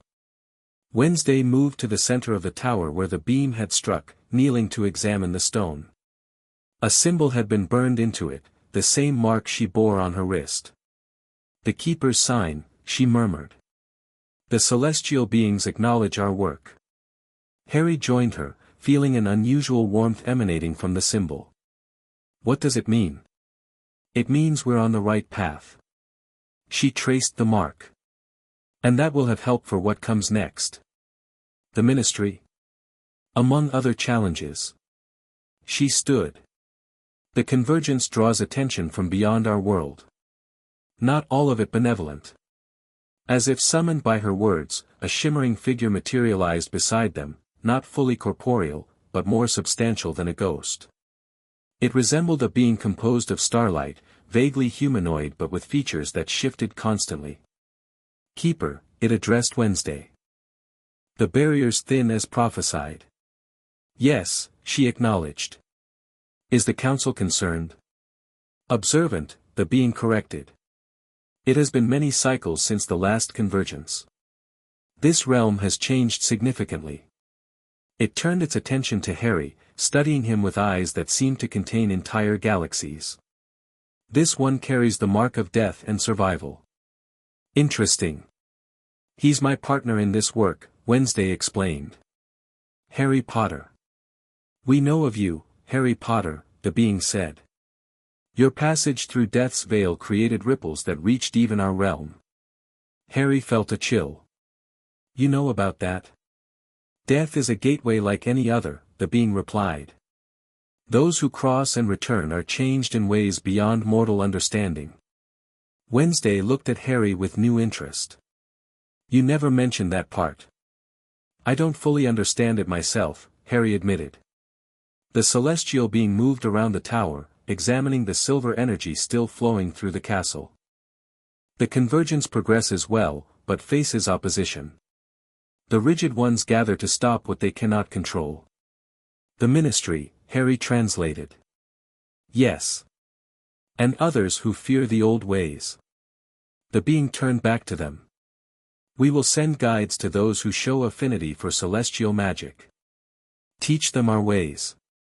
When the final gateway opens, they must be ready. Final gateway? Harry asked. I thought there were 7. The 7th is different, Wednesday said quietly. It doesn't connect to an elemental realm. It connects to everything. The being nodded. The source.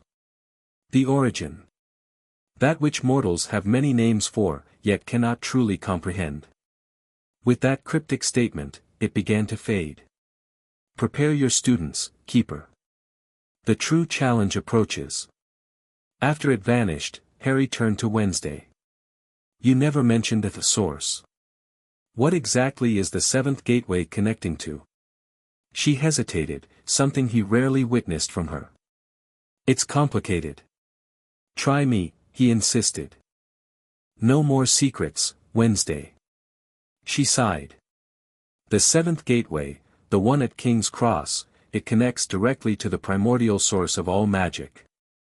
Not an elemental realm, but the place from which magic itself originates. And what happens when it activates? A complete reset of magical energy throughout our world. A flood of power that will change everything it touches. She met his eyes directly. Including wizards themselves. Harry felt a weight settle in his stomach. Is that why the ministry's so afraid? They know about this? Some in the Department of Mysteries do. Old records, heavily restricted. She moved to the railing, looking out over the ground still glowing with silver light. The last time it happened, new magical species emerged. Abilities evolved. Society transformed. When was that? When Merlin walked the earth, she said simply. Before recorded wizarding history. The implications were staggering. And the Addams family has been waiting for this? Planning for it? Preserving knowledge for it, she corrected. Someone needed to remember, to guide when the time came. Harry joined her at the railing. Why you? Why now? Because magic is dying faster than ever before. 2 wizarding wars decimated bloodlines. Muggle technology creates interference. Magical creatures retreat from expanding human territories. She looked at him. Without intervention, magic might have faded completely within a few generations. And you think I'll just help you upend the entire wizarding world? She studied him. I think you care more about magic's survival than artificial structures of control. I think you've seen enough death to value life in all its forms. And I think, deep down, you've never truly belonged to the rigid system you're now questioning. Her words struck uncomfortably close to the truth. Harry had always operated at the edges of wizarding authority, following his own moral compass rather than ministry dictates. What exactly are you asking me to do? Stand with me, she said simply. When the ministry comes tomorrow, when they try to stop what can't be stopped. Show them a united front, light and dark in balance, working toward a common purpose. And if I refuse? You won't. Her certainty was unnerving. You felt it too, the awakening magic, the rightness of it. You've seen the students flourish with abilities they never knew they had. She was right, and they both knew it. Over the past weeks, Harry had watched Hogwarts transform from a school teaching standardized spells to a place of genuine magical discovery. Students who had struggled with traditional methods suddenly excelled when connected to elemental forces. The castle itself felt more alive, more purposeful than it had since his first year. "Fine," he finally said. "But we do this my way too, with transparency, with safety measures, with consent from those affected." "Agreed." She held out her hand. "Partners in transformation." When Harry took her hand, a spark of silver energy passed between them, residual power from the celestial gateway. For a brief moment, he felt what Wednesday must feel constantly, the deep currents of magic flowing beneath the surface of reality, the connections between all magical things, the potential of what could be.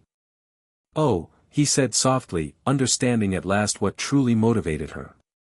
Not power or chaos for their own sake, but the profound beauty of magic unleashed from artificial constraints. "Yes," she replied, seeing his realization. That. They spent the remainder of the night preparing for the ministry's arrival, sending messages to every student who had demonstrated new abilities, organizing them into demonstration groups, creating information packets that explained the changes in terms even bureaucrats might understand. By dawn, Hogwarts was ready, not just for inspection, but for revelation. The ministry delegation arrived at precisely noon, led by the minister himself and accompanied by a dozen aurors. Harry and Wednesday greeted them at the entrance, presenting a united front as agreed. "Minister Shacklebolt," Harry nodded respectfully. "Welcome to the new Hogwarts." Kingsley looked troubled. "Harry, the reports we've been receiving, wild magic, elemental beings, students performing unregulated spells. The Wizengamot is deeply concerned." "Which is why we've prepared demonstrations," Wednesday interjected smoothly. "So you can see for yourselves that these changes are controlled and beneficial." "Ms. Addams," Kingsley acknowledged her with evident wariness. "Your family's purchase of Hogwarts was approved with the understanding that educational standards would be maintained." "They have been," she replied. "And enhanced." "Enhanced isn't the term I'd use for reports of children communing with fire spirits," a stern-looking witch from the Department of Magical Education countered. "Then perhaps you need to update your terminology," Wednesday suggested, her tone making it clear this wasn't a request. Harry intervened before tensions could escalate. "We understand your concerns. That's why we've organized today carefully. Please, follow us to the Great Hall. The students are waiting to show you what they've learned." The Great Hall had been transformed for the occasion. Instead of the usual house tables, various demonstration areas had been set up around the perimeter, each showcasing a different aspect of the new magic emerging at Hogwarts. In one corner, students worked with water elementals, shaping liquid into complex forms without wands. In another, fire sprites assisted in advanced potion-making, heating cauldrons with precise temperature control. Near the windows, a group demonstrated communication with plants, accelerating growth, or healing damaged specimens through direct magical communion. Most impressive was the central demonstration, where seventh years who had connected with celestial energy showed how they could now see and interact with magical fields directly, strengthening wards or detecting magical signatures with unprecedented precision. The ministry officials moved from station to station, expressions shifting from skepticism to reluctant fascination. Harry and Wednesday provided explanations, emphasizing safety protocols and practical applications. "These abilities aren't random or dangerous," Harry explained to Kingsley as they watched a fifth-year Hufflepuff communicate with a Botruckle in its own language. "They're controlled, purposeful extensions of magic students already had affinity for." "And the elemental beings?" Kingsley gestured to a water spirit assisting a demonstration. "What happens when they decide human cooperation no longer suits them?" "They're not here to serve us," Wednesday clarified. "They're here to restore balance. Our relationship is symbiotic, not hierarchical." The Department of Mysteries representative, who had been silent until now, stepped forward. "Ms. Addams, our records indicate these gateways lead to a final convergence. Are you aware of what that means?"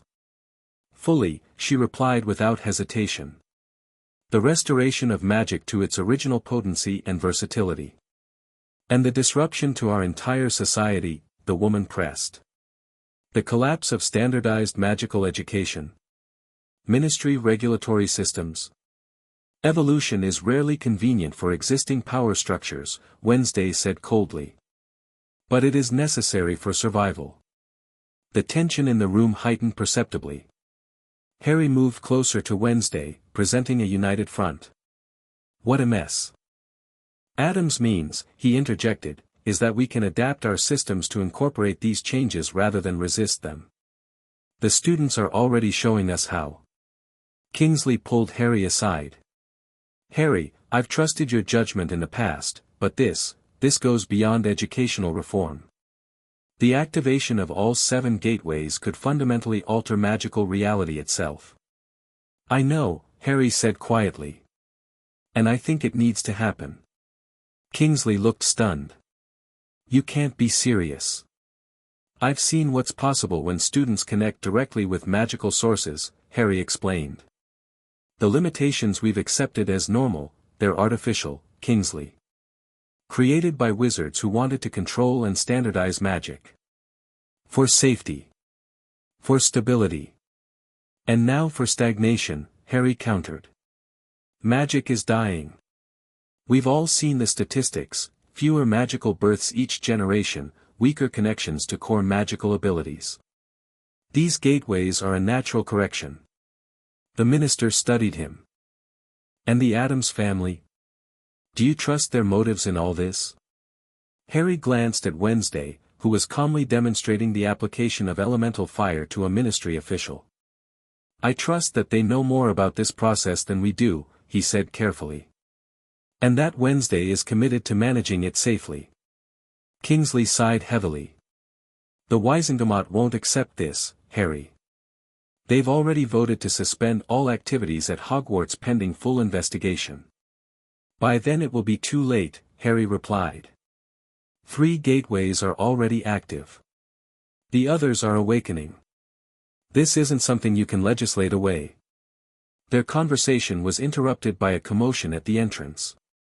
Percy Weasley burst in, looking flustered. Minister.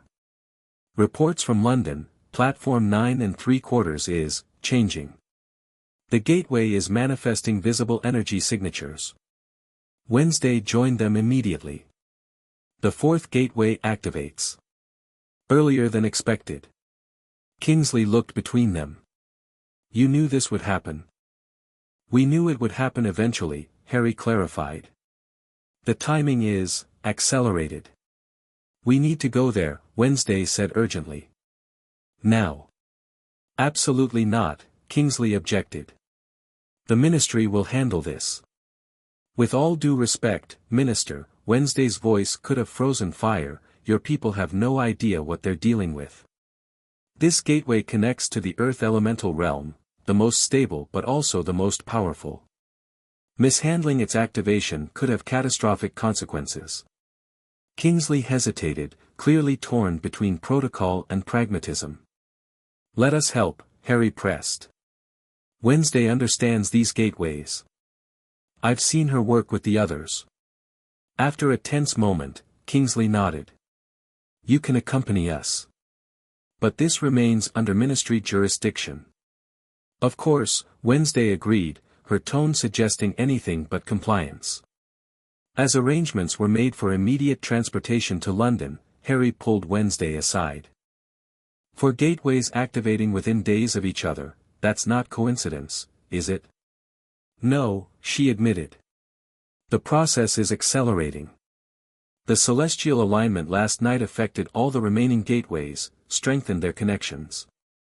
How long until all 7 are active? She met his eyes. Days, not weeks as I originally thought. Once the Earth gateway opens, fire and air will quickly follow. And then the source. Yes. She glanced toward the ministry officials organizing their departure. They'll try to stop it. Can they?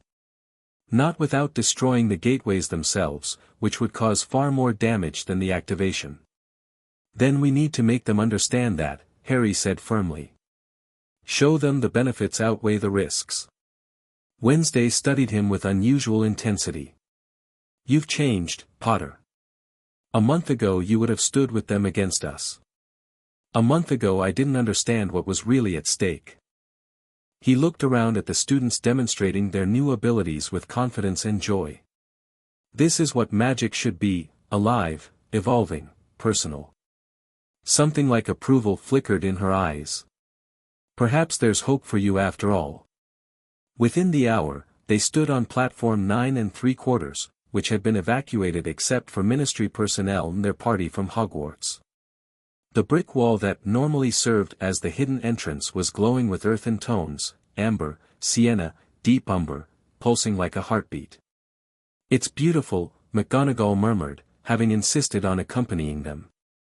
Wednesday approached the wall carefully, extending her hand without quite touching it.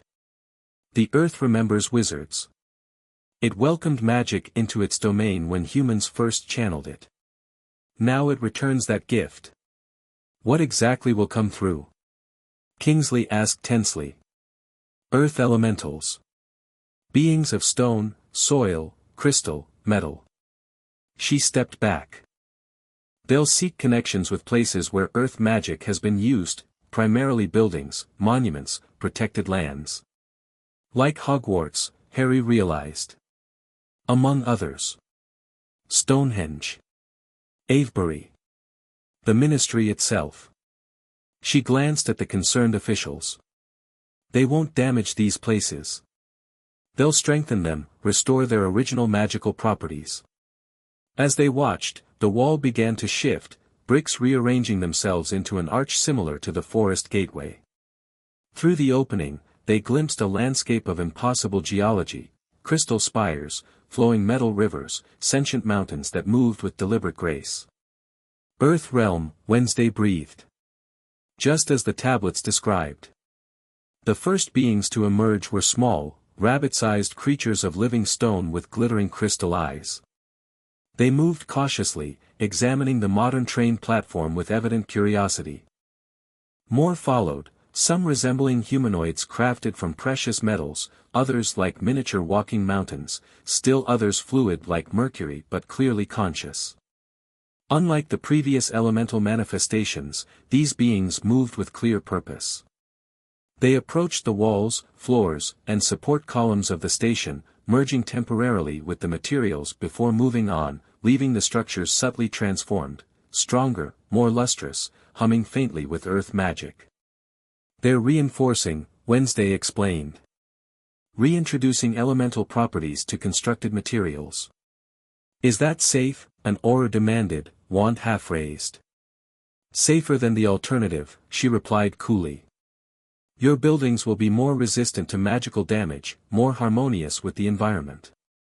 A larger entity emerged, a majestic figure composed of what appeared to be living marble veined with gold. It carried an air of ancient authority, surveying the gathered wizards with eyes of polished onyx. The Earth Guardian, Wednesday murmured, stepping forward with evident reverence. The Guardian spoke, its voice resonating through the stone beneath their feet rather than traveling through air. The awakening continues. We return as promised. We welcome your guidance, Wednesday replied formally. The transition accelerates. The Guardian turned its attention to the ministry officials.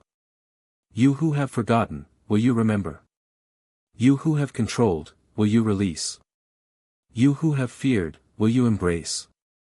Kingsley stepped forward, maintaining remarkable composure. We seek understanding before commitment. The Guardian seemed to consider this. Wise caution. Unwise hesitation.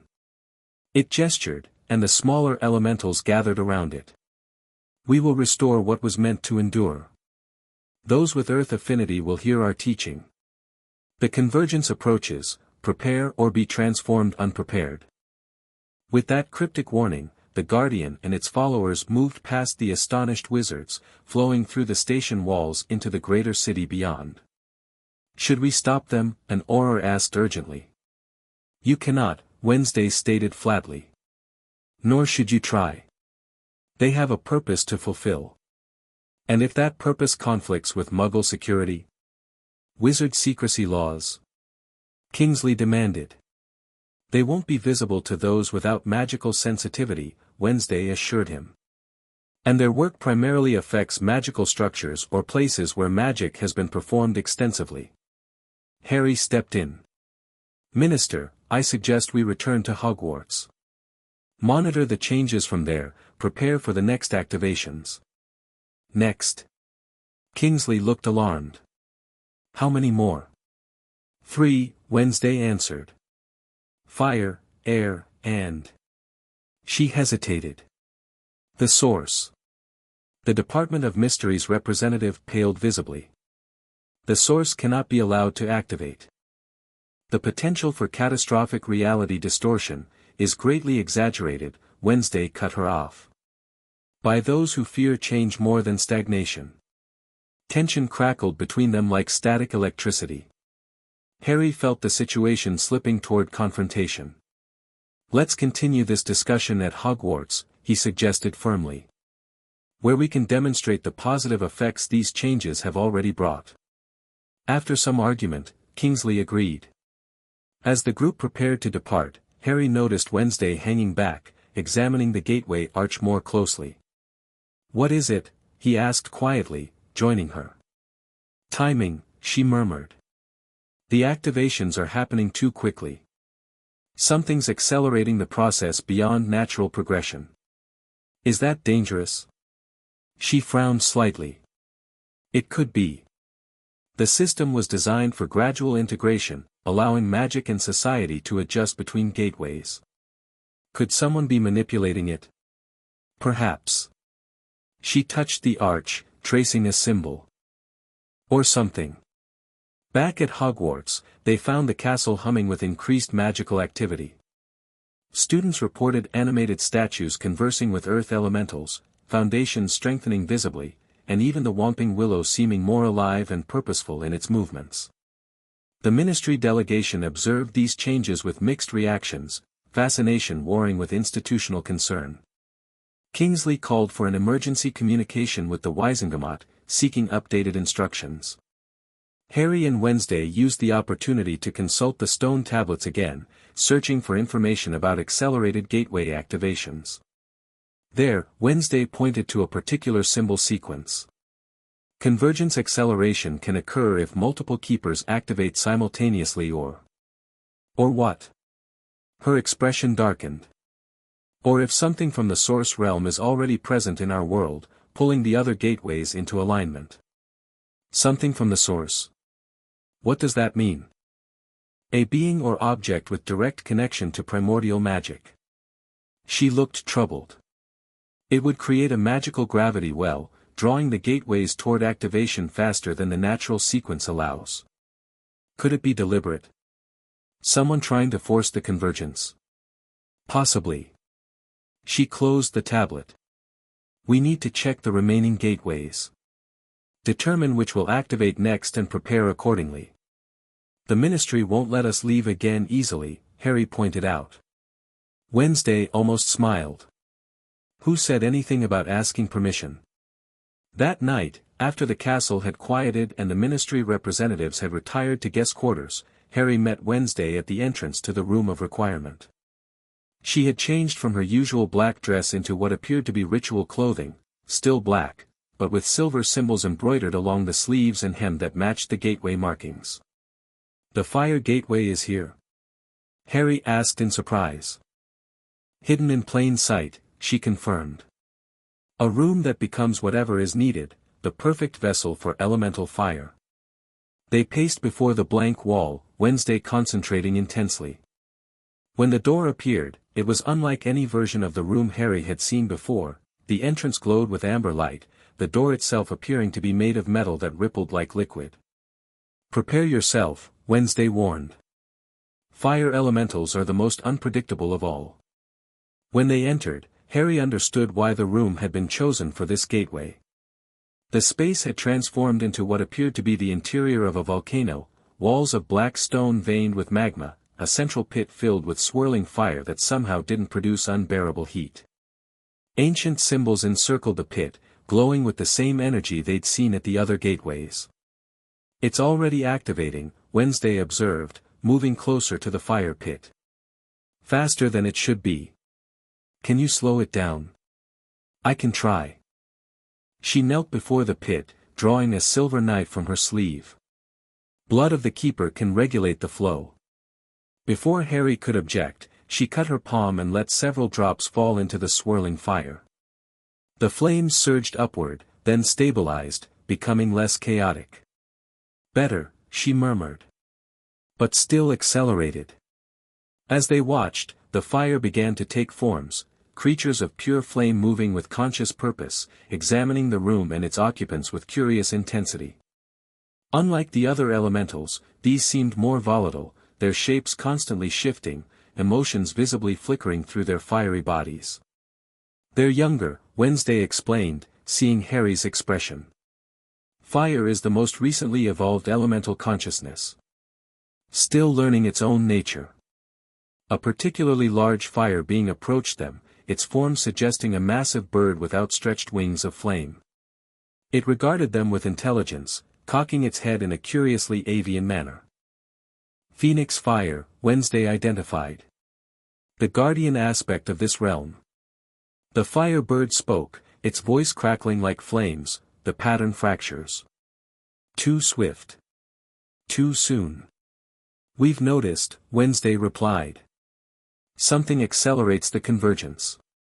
"Do you know what?" The guardian flared brighter. "Old hunger awakens. Waits beyond the final door. Pulls us forward before readiness." Harry stepped closer. "Something dangerous?" "At the source gateway." "Dangerous. Hungry. Ancient." The guardian's flames shifted colors, displaying images within its body, a dark shape, massive and formless, reaching through what appeared to be the King's Cross gateway. "Trapped between when last the doors closed. Seeks freedom. Seeks consumption." Wednesday exchanged alarmed looks with Harry. "A source entity trapped in our realm? That shouldn't be possible." "The last convergence ended abruptly," the Guardian explained. "Gates closed too quickly. It remained dormant until now. And it's pulling the gateways into alignment," Harry realized. "Trying to force the source gateway open to escape, or to let more of its kind through." The fire bird flared in apparent agreement. "We come early to warn. To prepare. Fire brings illumination to darkness. How do we stop it?" Wednesday asked urgently. "Not stop. Contain. Guide. The convergence must complete, but with control." The Guardian spread its wings wider. "We will assist. Those with fire affinity will receive our knowledge." As if summoned by these words, the door to the room opened. Harry turned, expecting ministry officials or teachers, but instead found 3 students standing wide-eyed in the entrance, a Gryffindor 7th year, a Slytherin 5th year, and a Ravenclaw 6th year. "We felt something calling us," the Gryffindor explained, staring at the fire beings in awe. "Like we needed to be here." "Fire affinity," Wednesday nodded. "You're meant to connect with this gateway." The Guardian seemed pleased, flames burning brighter as it approached the students. Rather than showing fear, they stepped forward with expressions of wonder, hands outstretched toward the living fire. "We should monitor this," Harry murmured to Wednesday. "Make sure it's safe." "They'll be fine," she assured him. "The Guardian has chosen them specifically. We need to focus on the greater threat." She led him to a quieter corner of the room while the students began communicating with the fire elementals, already showing signs of attunement as small flames danced around their fingertips. "A source entity," she said quietly. "This changes everything." "What exactly are we dealing with?" Harry asked. "What comes from the source realm?" "Raw creative and destructive potential. Beings of pure magical energy, unconstrained by physical laws or moral concepts." She looked grim.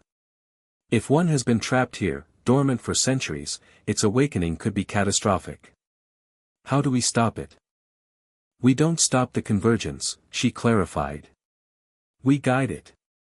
Complete the cycle properly so the entity returns to its own realm. And if we fail? She met his eyes steadily. Then it consumes magic from our world until nothing remains. A magical extinction event. Harry took a deep breath. Right. No pressure then. We need to inform the others, Wednesday decided. Your ministry, my family. Everyone must prepare for accelerated timeline. The ministry will try to stop the whole process, Harry warned. Which would guarantee disaster. She gathered her ritual robes, preparing to leave. We need to make them understand that completion with control is the only safe path forward. As they prepared to exit, Harry noticed the fire elementals had begun teaching the students, showing them how to shape flame, speak its language, understand its properties beyond merely casting incendio.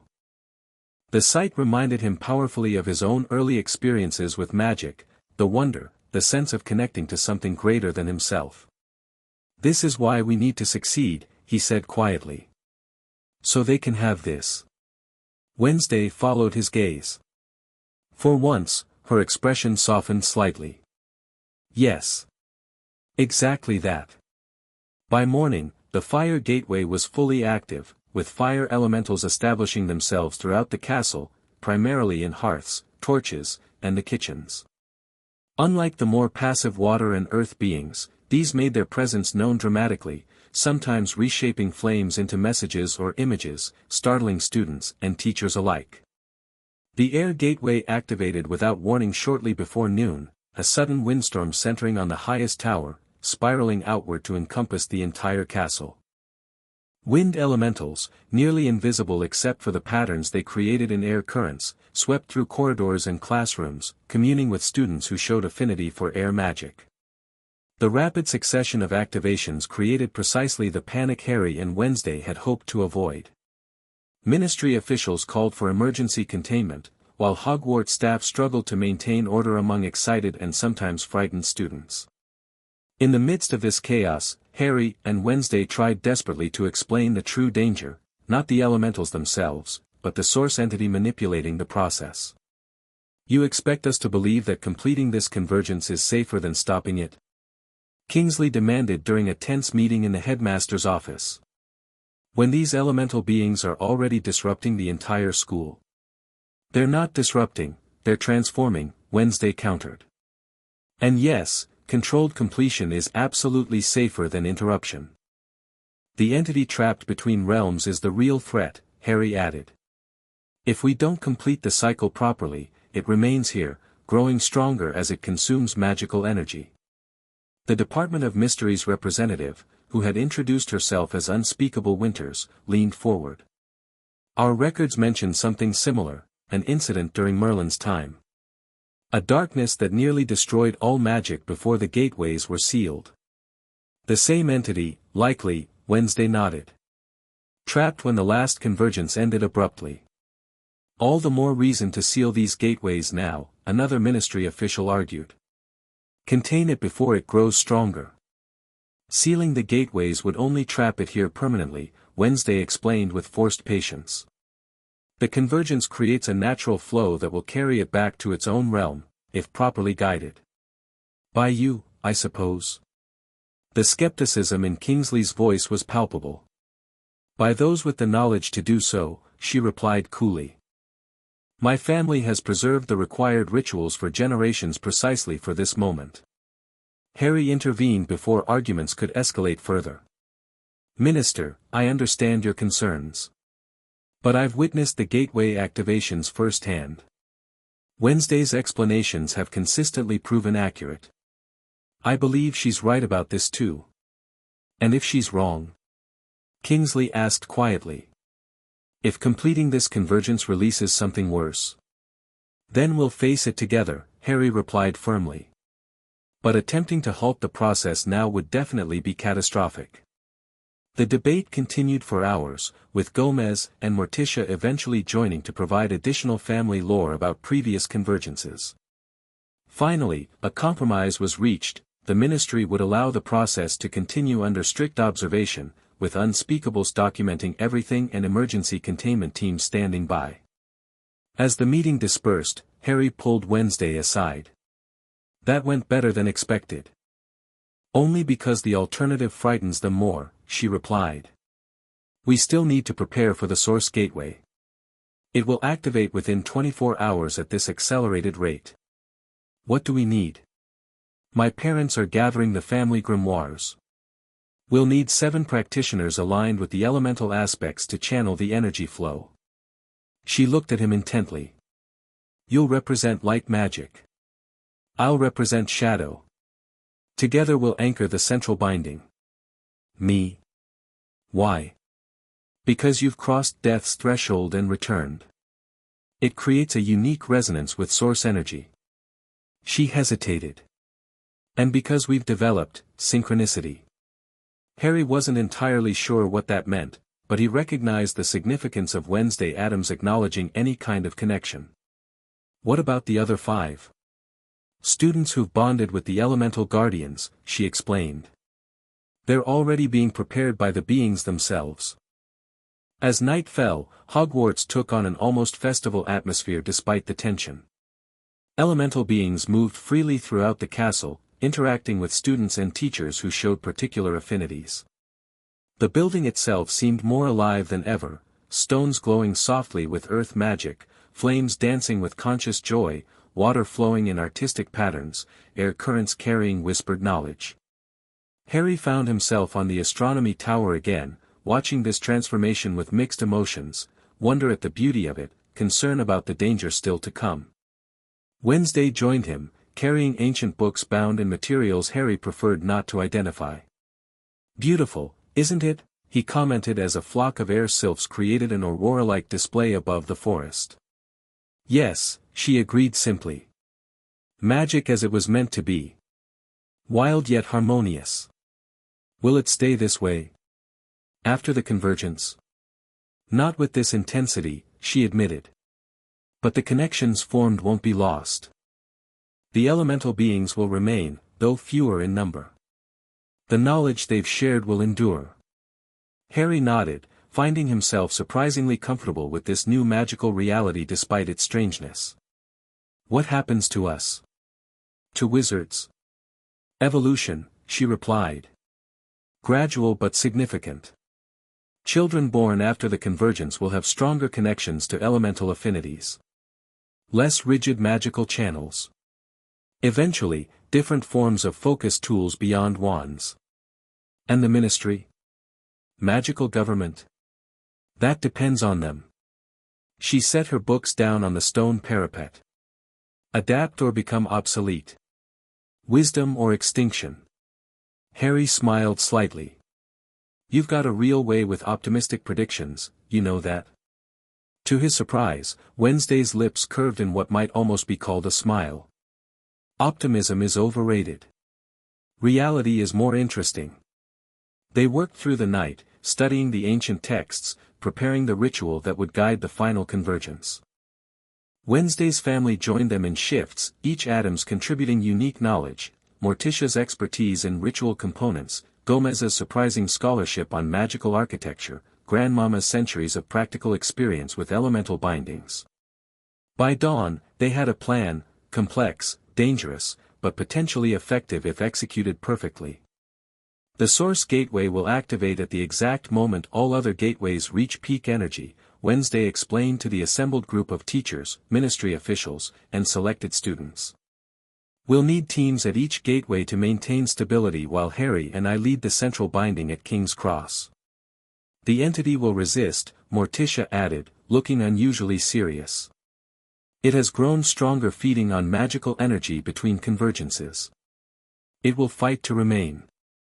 Which is why we need perfect coordination," Harry emphasized. "Each gateway team must channel their elemental energy precisely according to the ritual timing." As they finalized preparations, distributing ancient protective amulets and assigning positions, Harry noticed Wednesday looking unusually tense, not her normal deadpan intensity, but something closer to genuine concern. Having doubts, he asked quietly when they had a moment alone. "Calculating probabilities," she corrected. The entity has had centuries to prepare.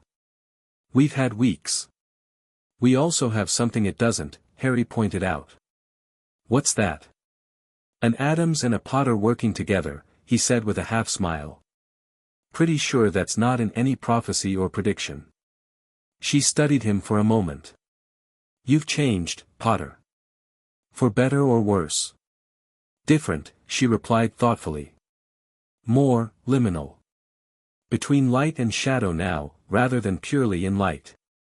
Is that a compliment coming from an Addams? The highest form, she confirmed. Liminality is where true power resides. As they prepared to depart for their assigned positions, Wednesday did something unexpected. She reached out and briefly took Harry's hand. Whatever happens, she said quietly, the magic remembers. The cycle continues. Nothing truly ends. Coming from anyone else, it might have sounded like pessimism. From Wednesday Addams, it felt strangely like hope. The Source Gateway at King's Cross was already changing when they arrived, the brick wall between platforms 9 and 10 now rippling like fabric in a breeze, glowing with colors that didn't quite exist in the normal spectrum. The station had been evacuated under the pretext of a security threat, leaving only their ritual team and ministry observers. It's beautiful, Harry murmured, approaching the gateway carefully. Unlike the others, this one emanated no specific elemental signature but rather a sense of pure potential, as if anything and everything could emerge from its depths. And terrible, Wednesday added, watching the rippling energies with knowing eyes. Creation and destruction are the same force viewed from different perspectives. They began preparing the ritual space, drawing complex symbols around the gateway in materials provided by the Addams family, powders that shifted colors constantly, liquids that moved of their own accord, crystalline structures that grew and reshaped themselves according to magical currents. Communication crystals kept them connected with teams at the other 6 gateways, where elemental guardians had gathered to assist in the binding. Reports came in regularly, all sites ready, energies building toward the convergence peak. It's time, Wednesday announced as the symbols around them began to glow with increasing intensity. Take your positions. The 7 students chosen for their elemental affinities formed a semicircle facing the gateway. Harry and Wednesday stood before them, directly facing the rippling wall. Remember, she instructed them all, no matter what emerges, maintain the binding pattern. If the entity offers anything, knowledge, power, your deepest desires, refuse it. Its gifts are traps. The ritual began with a pulse of energy from each of the other gateways, channeled through their student representatives. Fire, water, earth, air, celestial, and the unique forest energy flowed into the central pattern Wednesday had created, forming a complex web of power that surrounded the Source Gateway. As the energies combined, the wall between platforms dissolved completely, revealing not a simple passage but a vast, impossible space, a dimension of pure magical potential where laws of physics seemed optional at best. Within this swirling chaos, colors and patterns formed and dissolved, reality itself in constant flux. And moving within it, approaching the opening, a darkness. Not the absence of light, but something that consumed light, magic, possibility itself. It shifted constantly, sometimes appearing massive and formless, other times taking shapes from nightmares or ancient memories. The entity, Wednesday identified it, voice tight with concentration as she began the binding incantation in a language Harry didn't recognize.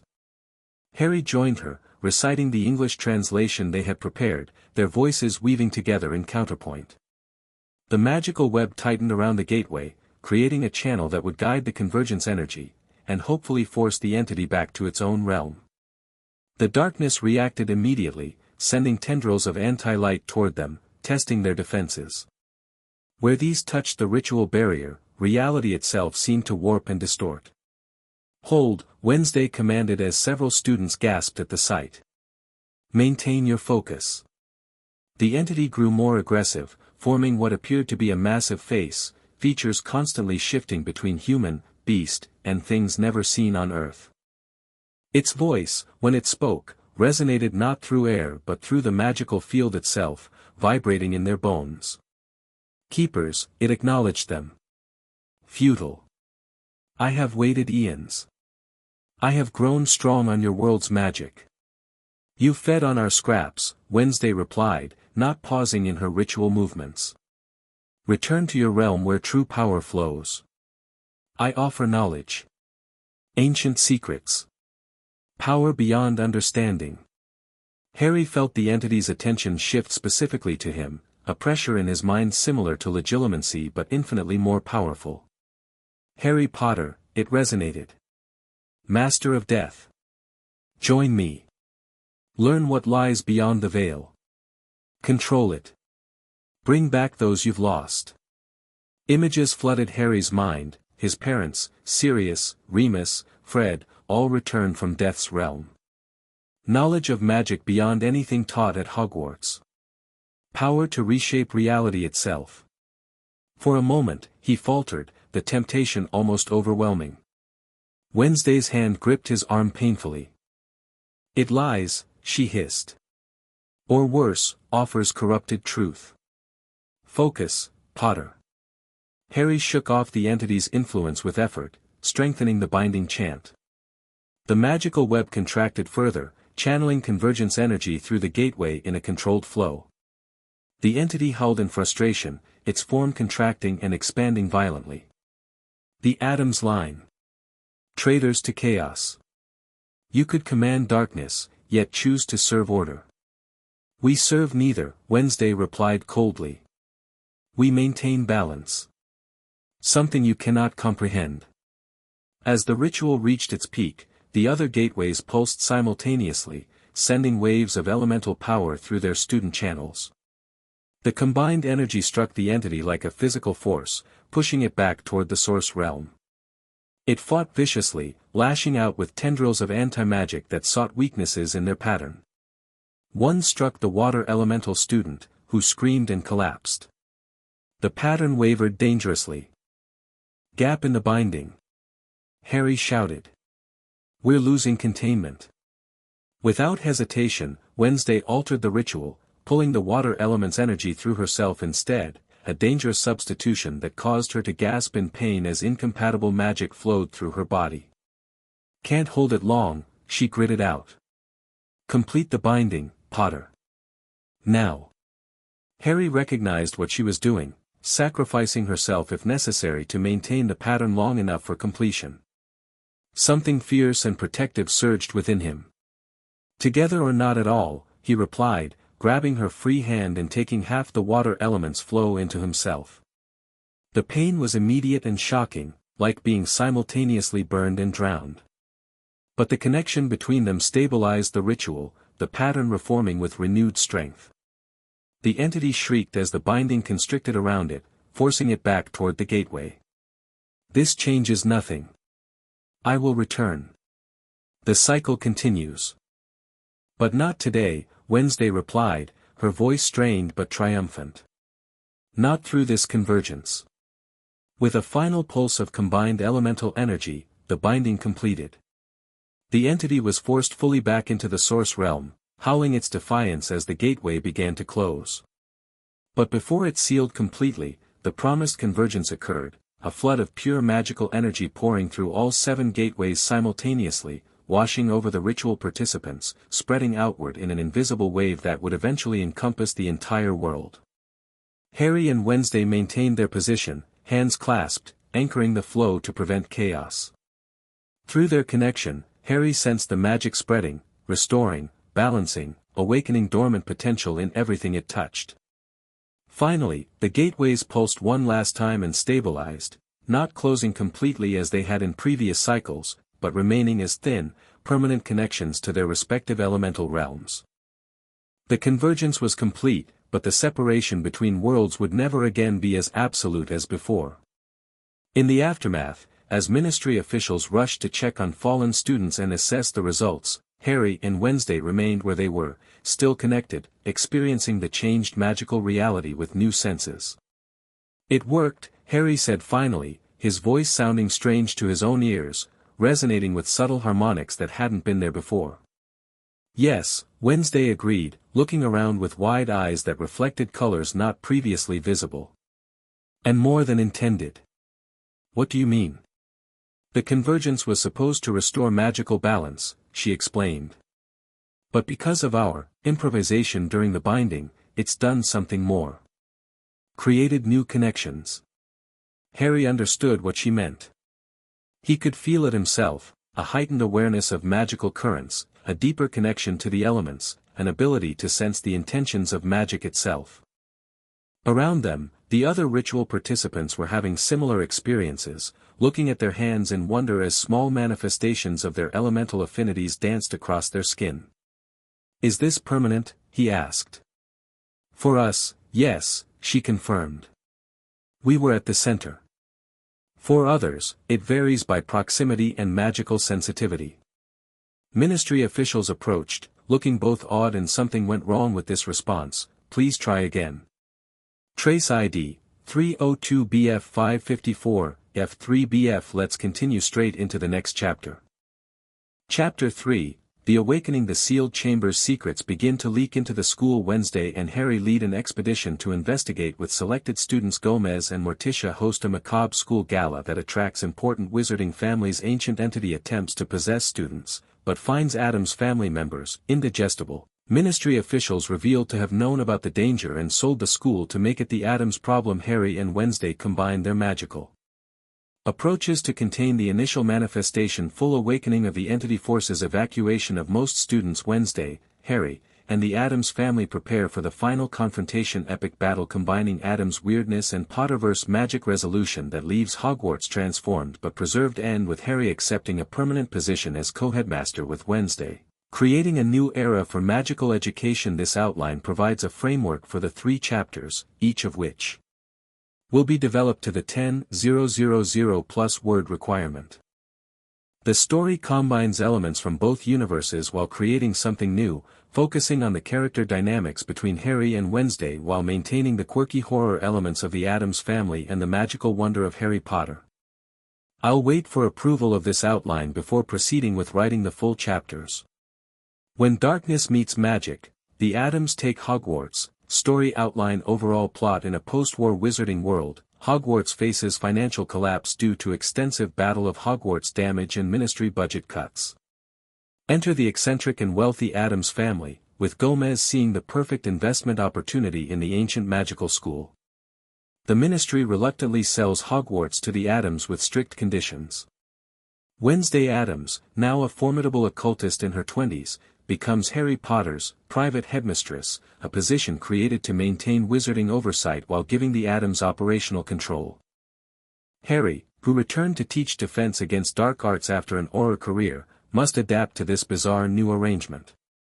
As the Addams family implements their macabre educational vision, something ancient stirs beneath the castle, a darkness that even the Addams find unsettling, forcing Harry and Wednesday into an unlikely alliance. Themes. Contrasting views on darkness. The Addams embrace it, while the wizarding world fears it. Educational reform and clashing pedagogical philosophies. Finding strength through unlikely partnerships. The true nature of fear versus perceived threats. Family bonds, blood relations versus chosen families. Institutional corruption within the ministry. American versus British magical traditions. Character arcs. Harry Potter, initially resistant to Addams' control of his beloved school, gradually recognizes Wednesday's genuine magical brilliance, learns to incorporate some darkness into his teaching approach, rediscovers his purpose as both protector and educator, develops complicated professional relationship with Wednesday. Wednesday Addams first views Hogwarts as an experimental playground, gradually develops genuine investment in the students' well-being, gains respect for Harry's practical defensive expertise, discovers her own boundaries regarding acceptable darkness, finds purpose in revolutionizing magical education. The Addams family, Gomez and Morticia, become eccentric board directors. Pugsley replaces Filch with chaotic security innovations. Grandmama takes over potions. Horrifying and fascinating students. Lurch works alongside Hagrid with surprising creature affinity. Uncle Fester runs experimental magic classes with regular explosions. Thing becomes Wednesday's assistant and student favorite. The end. Thank you for watching this video. Please be sure to subscribe to our channel and like this video.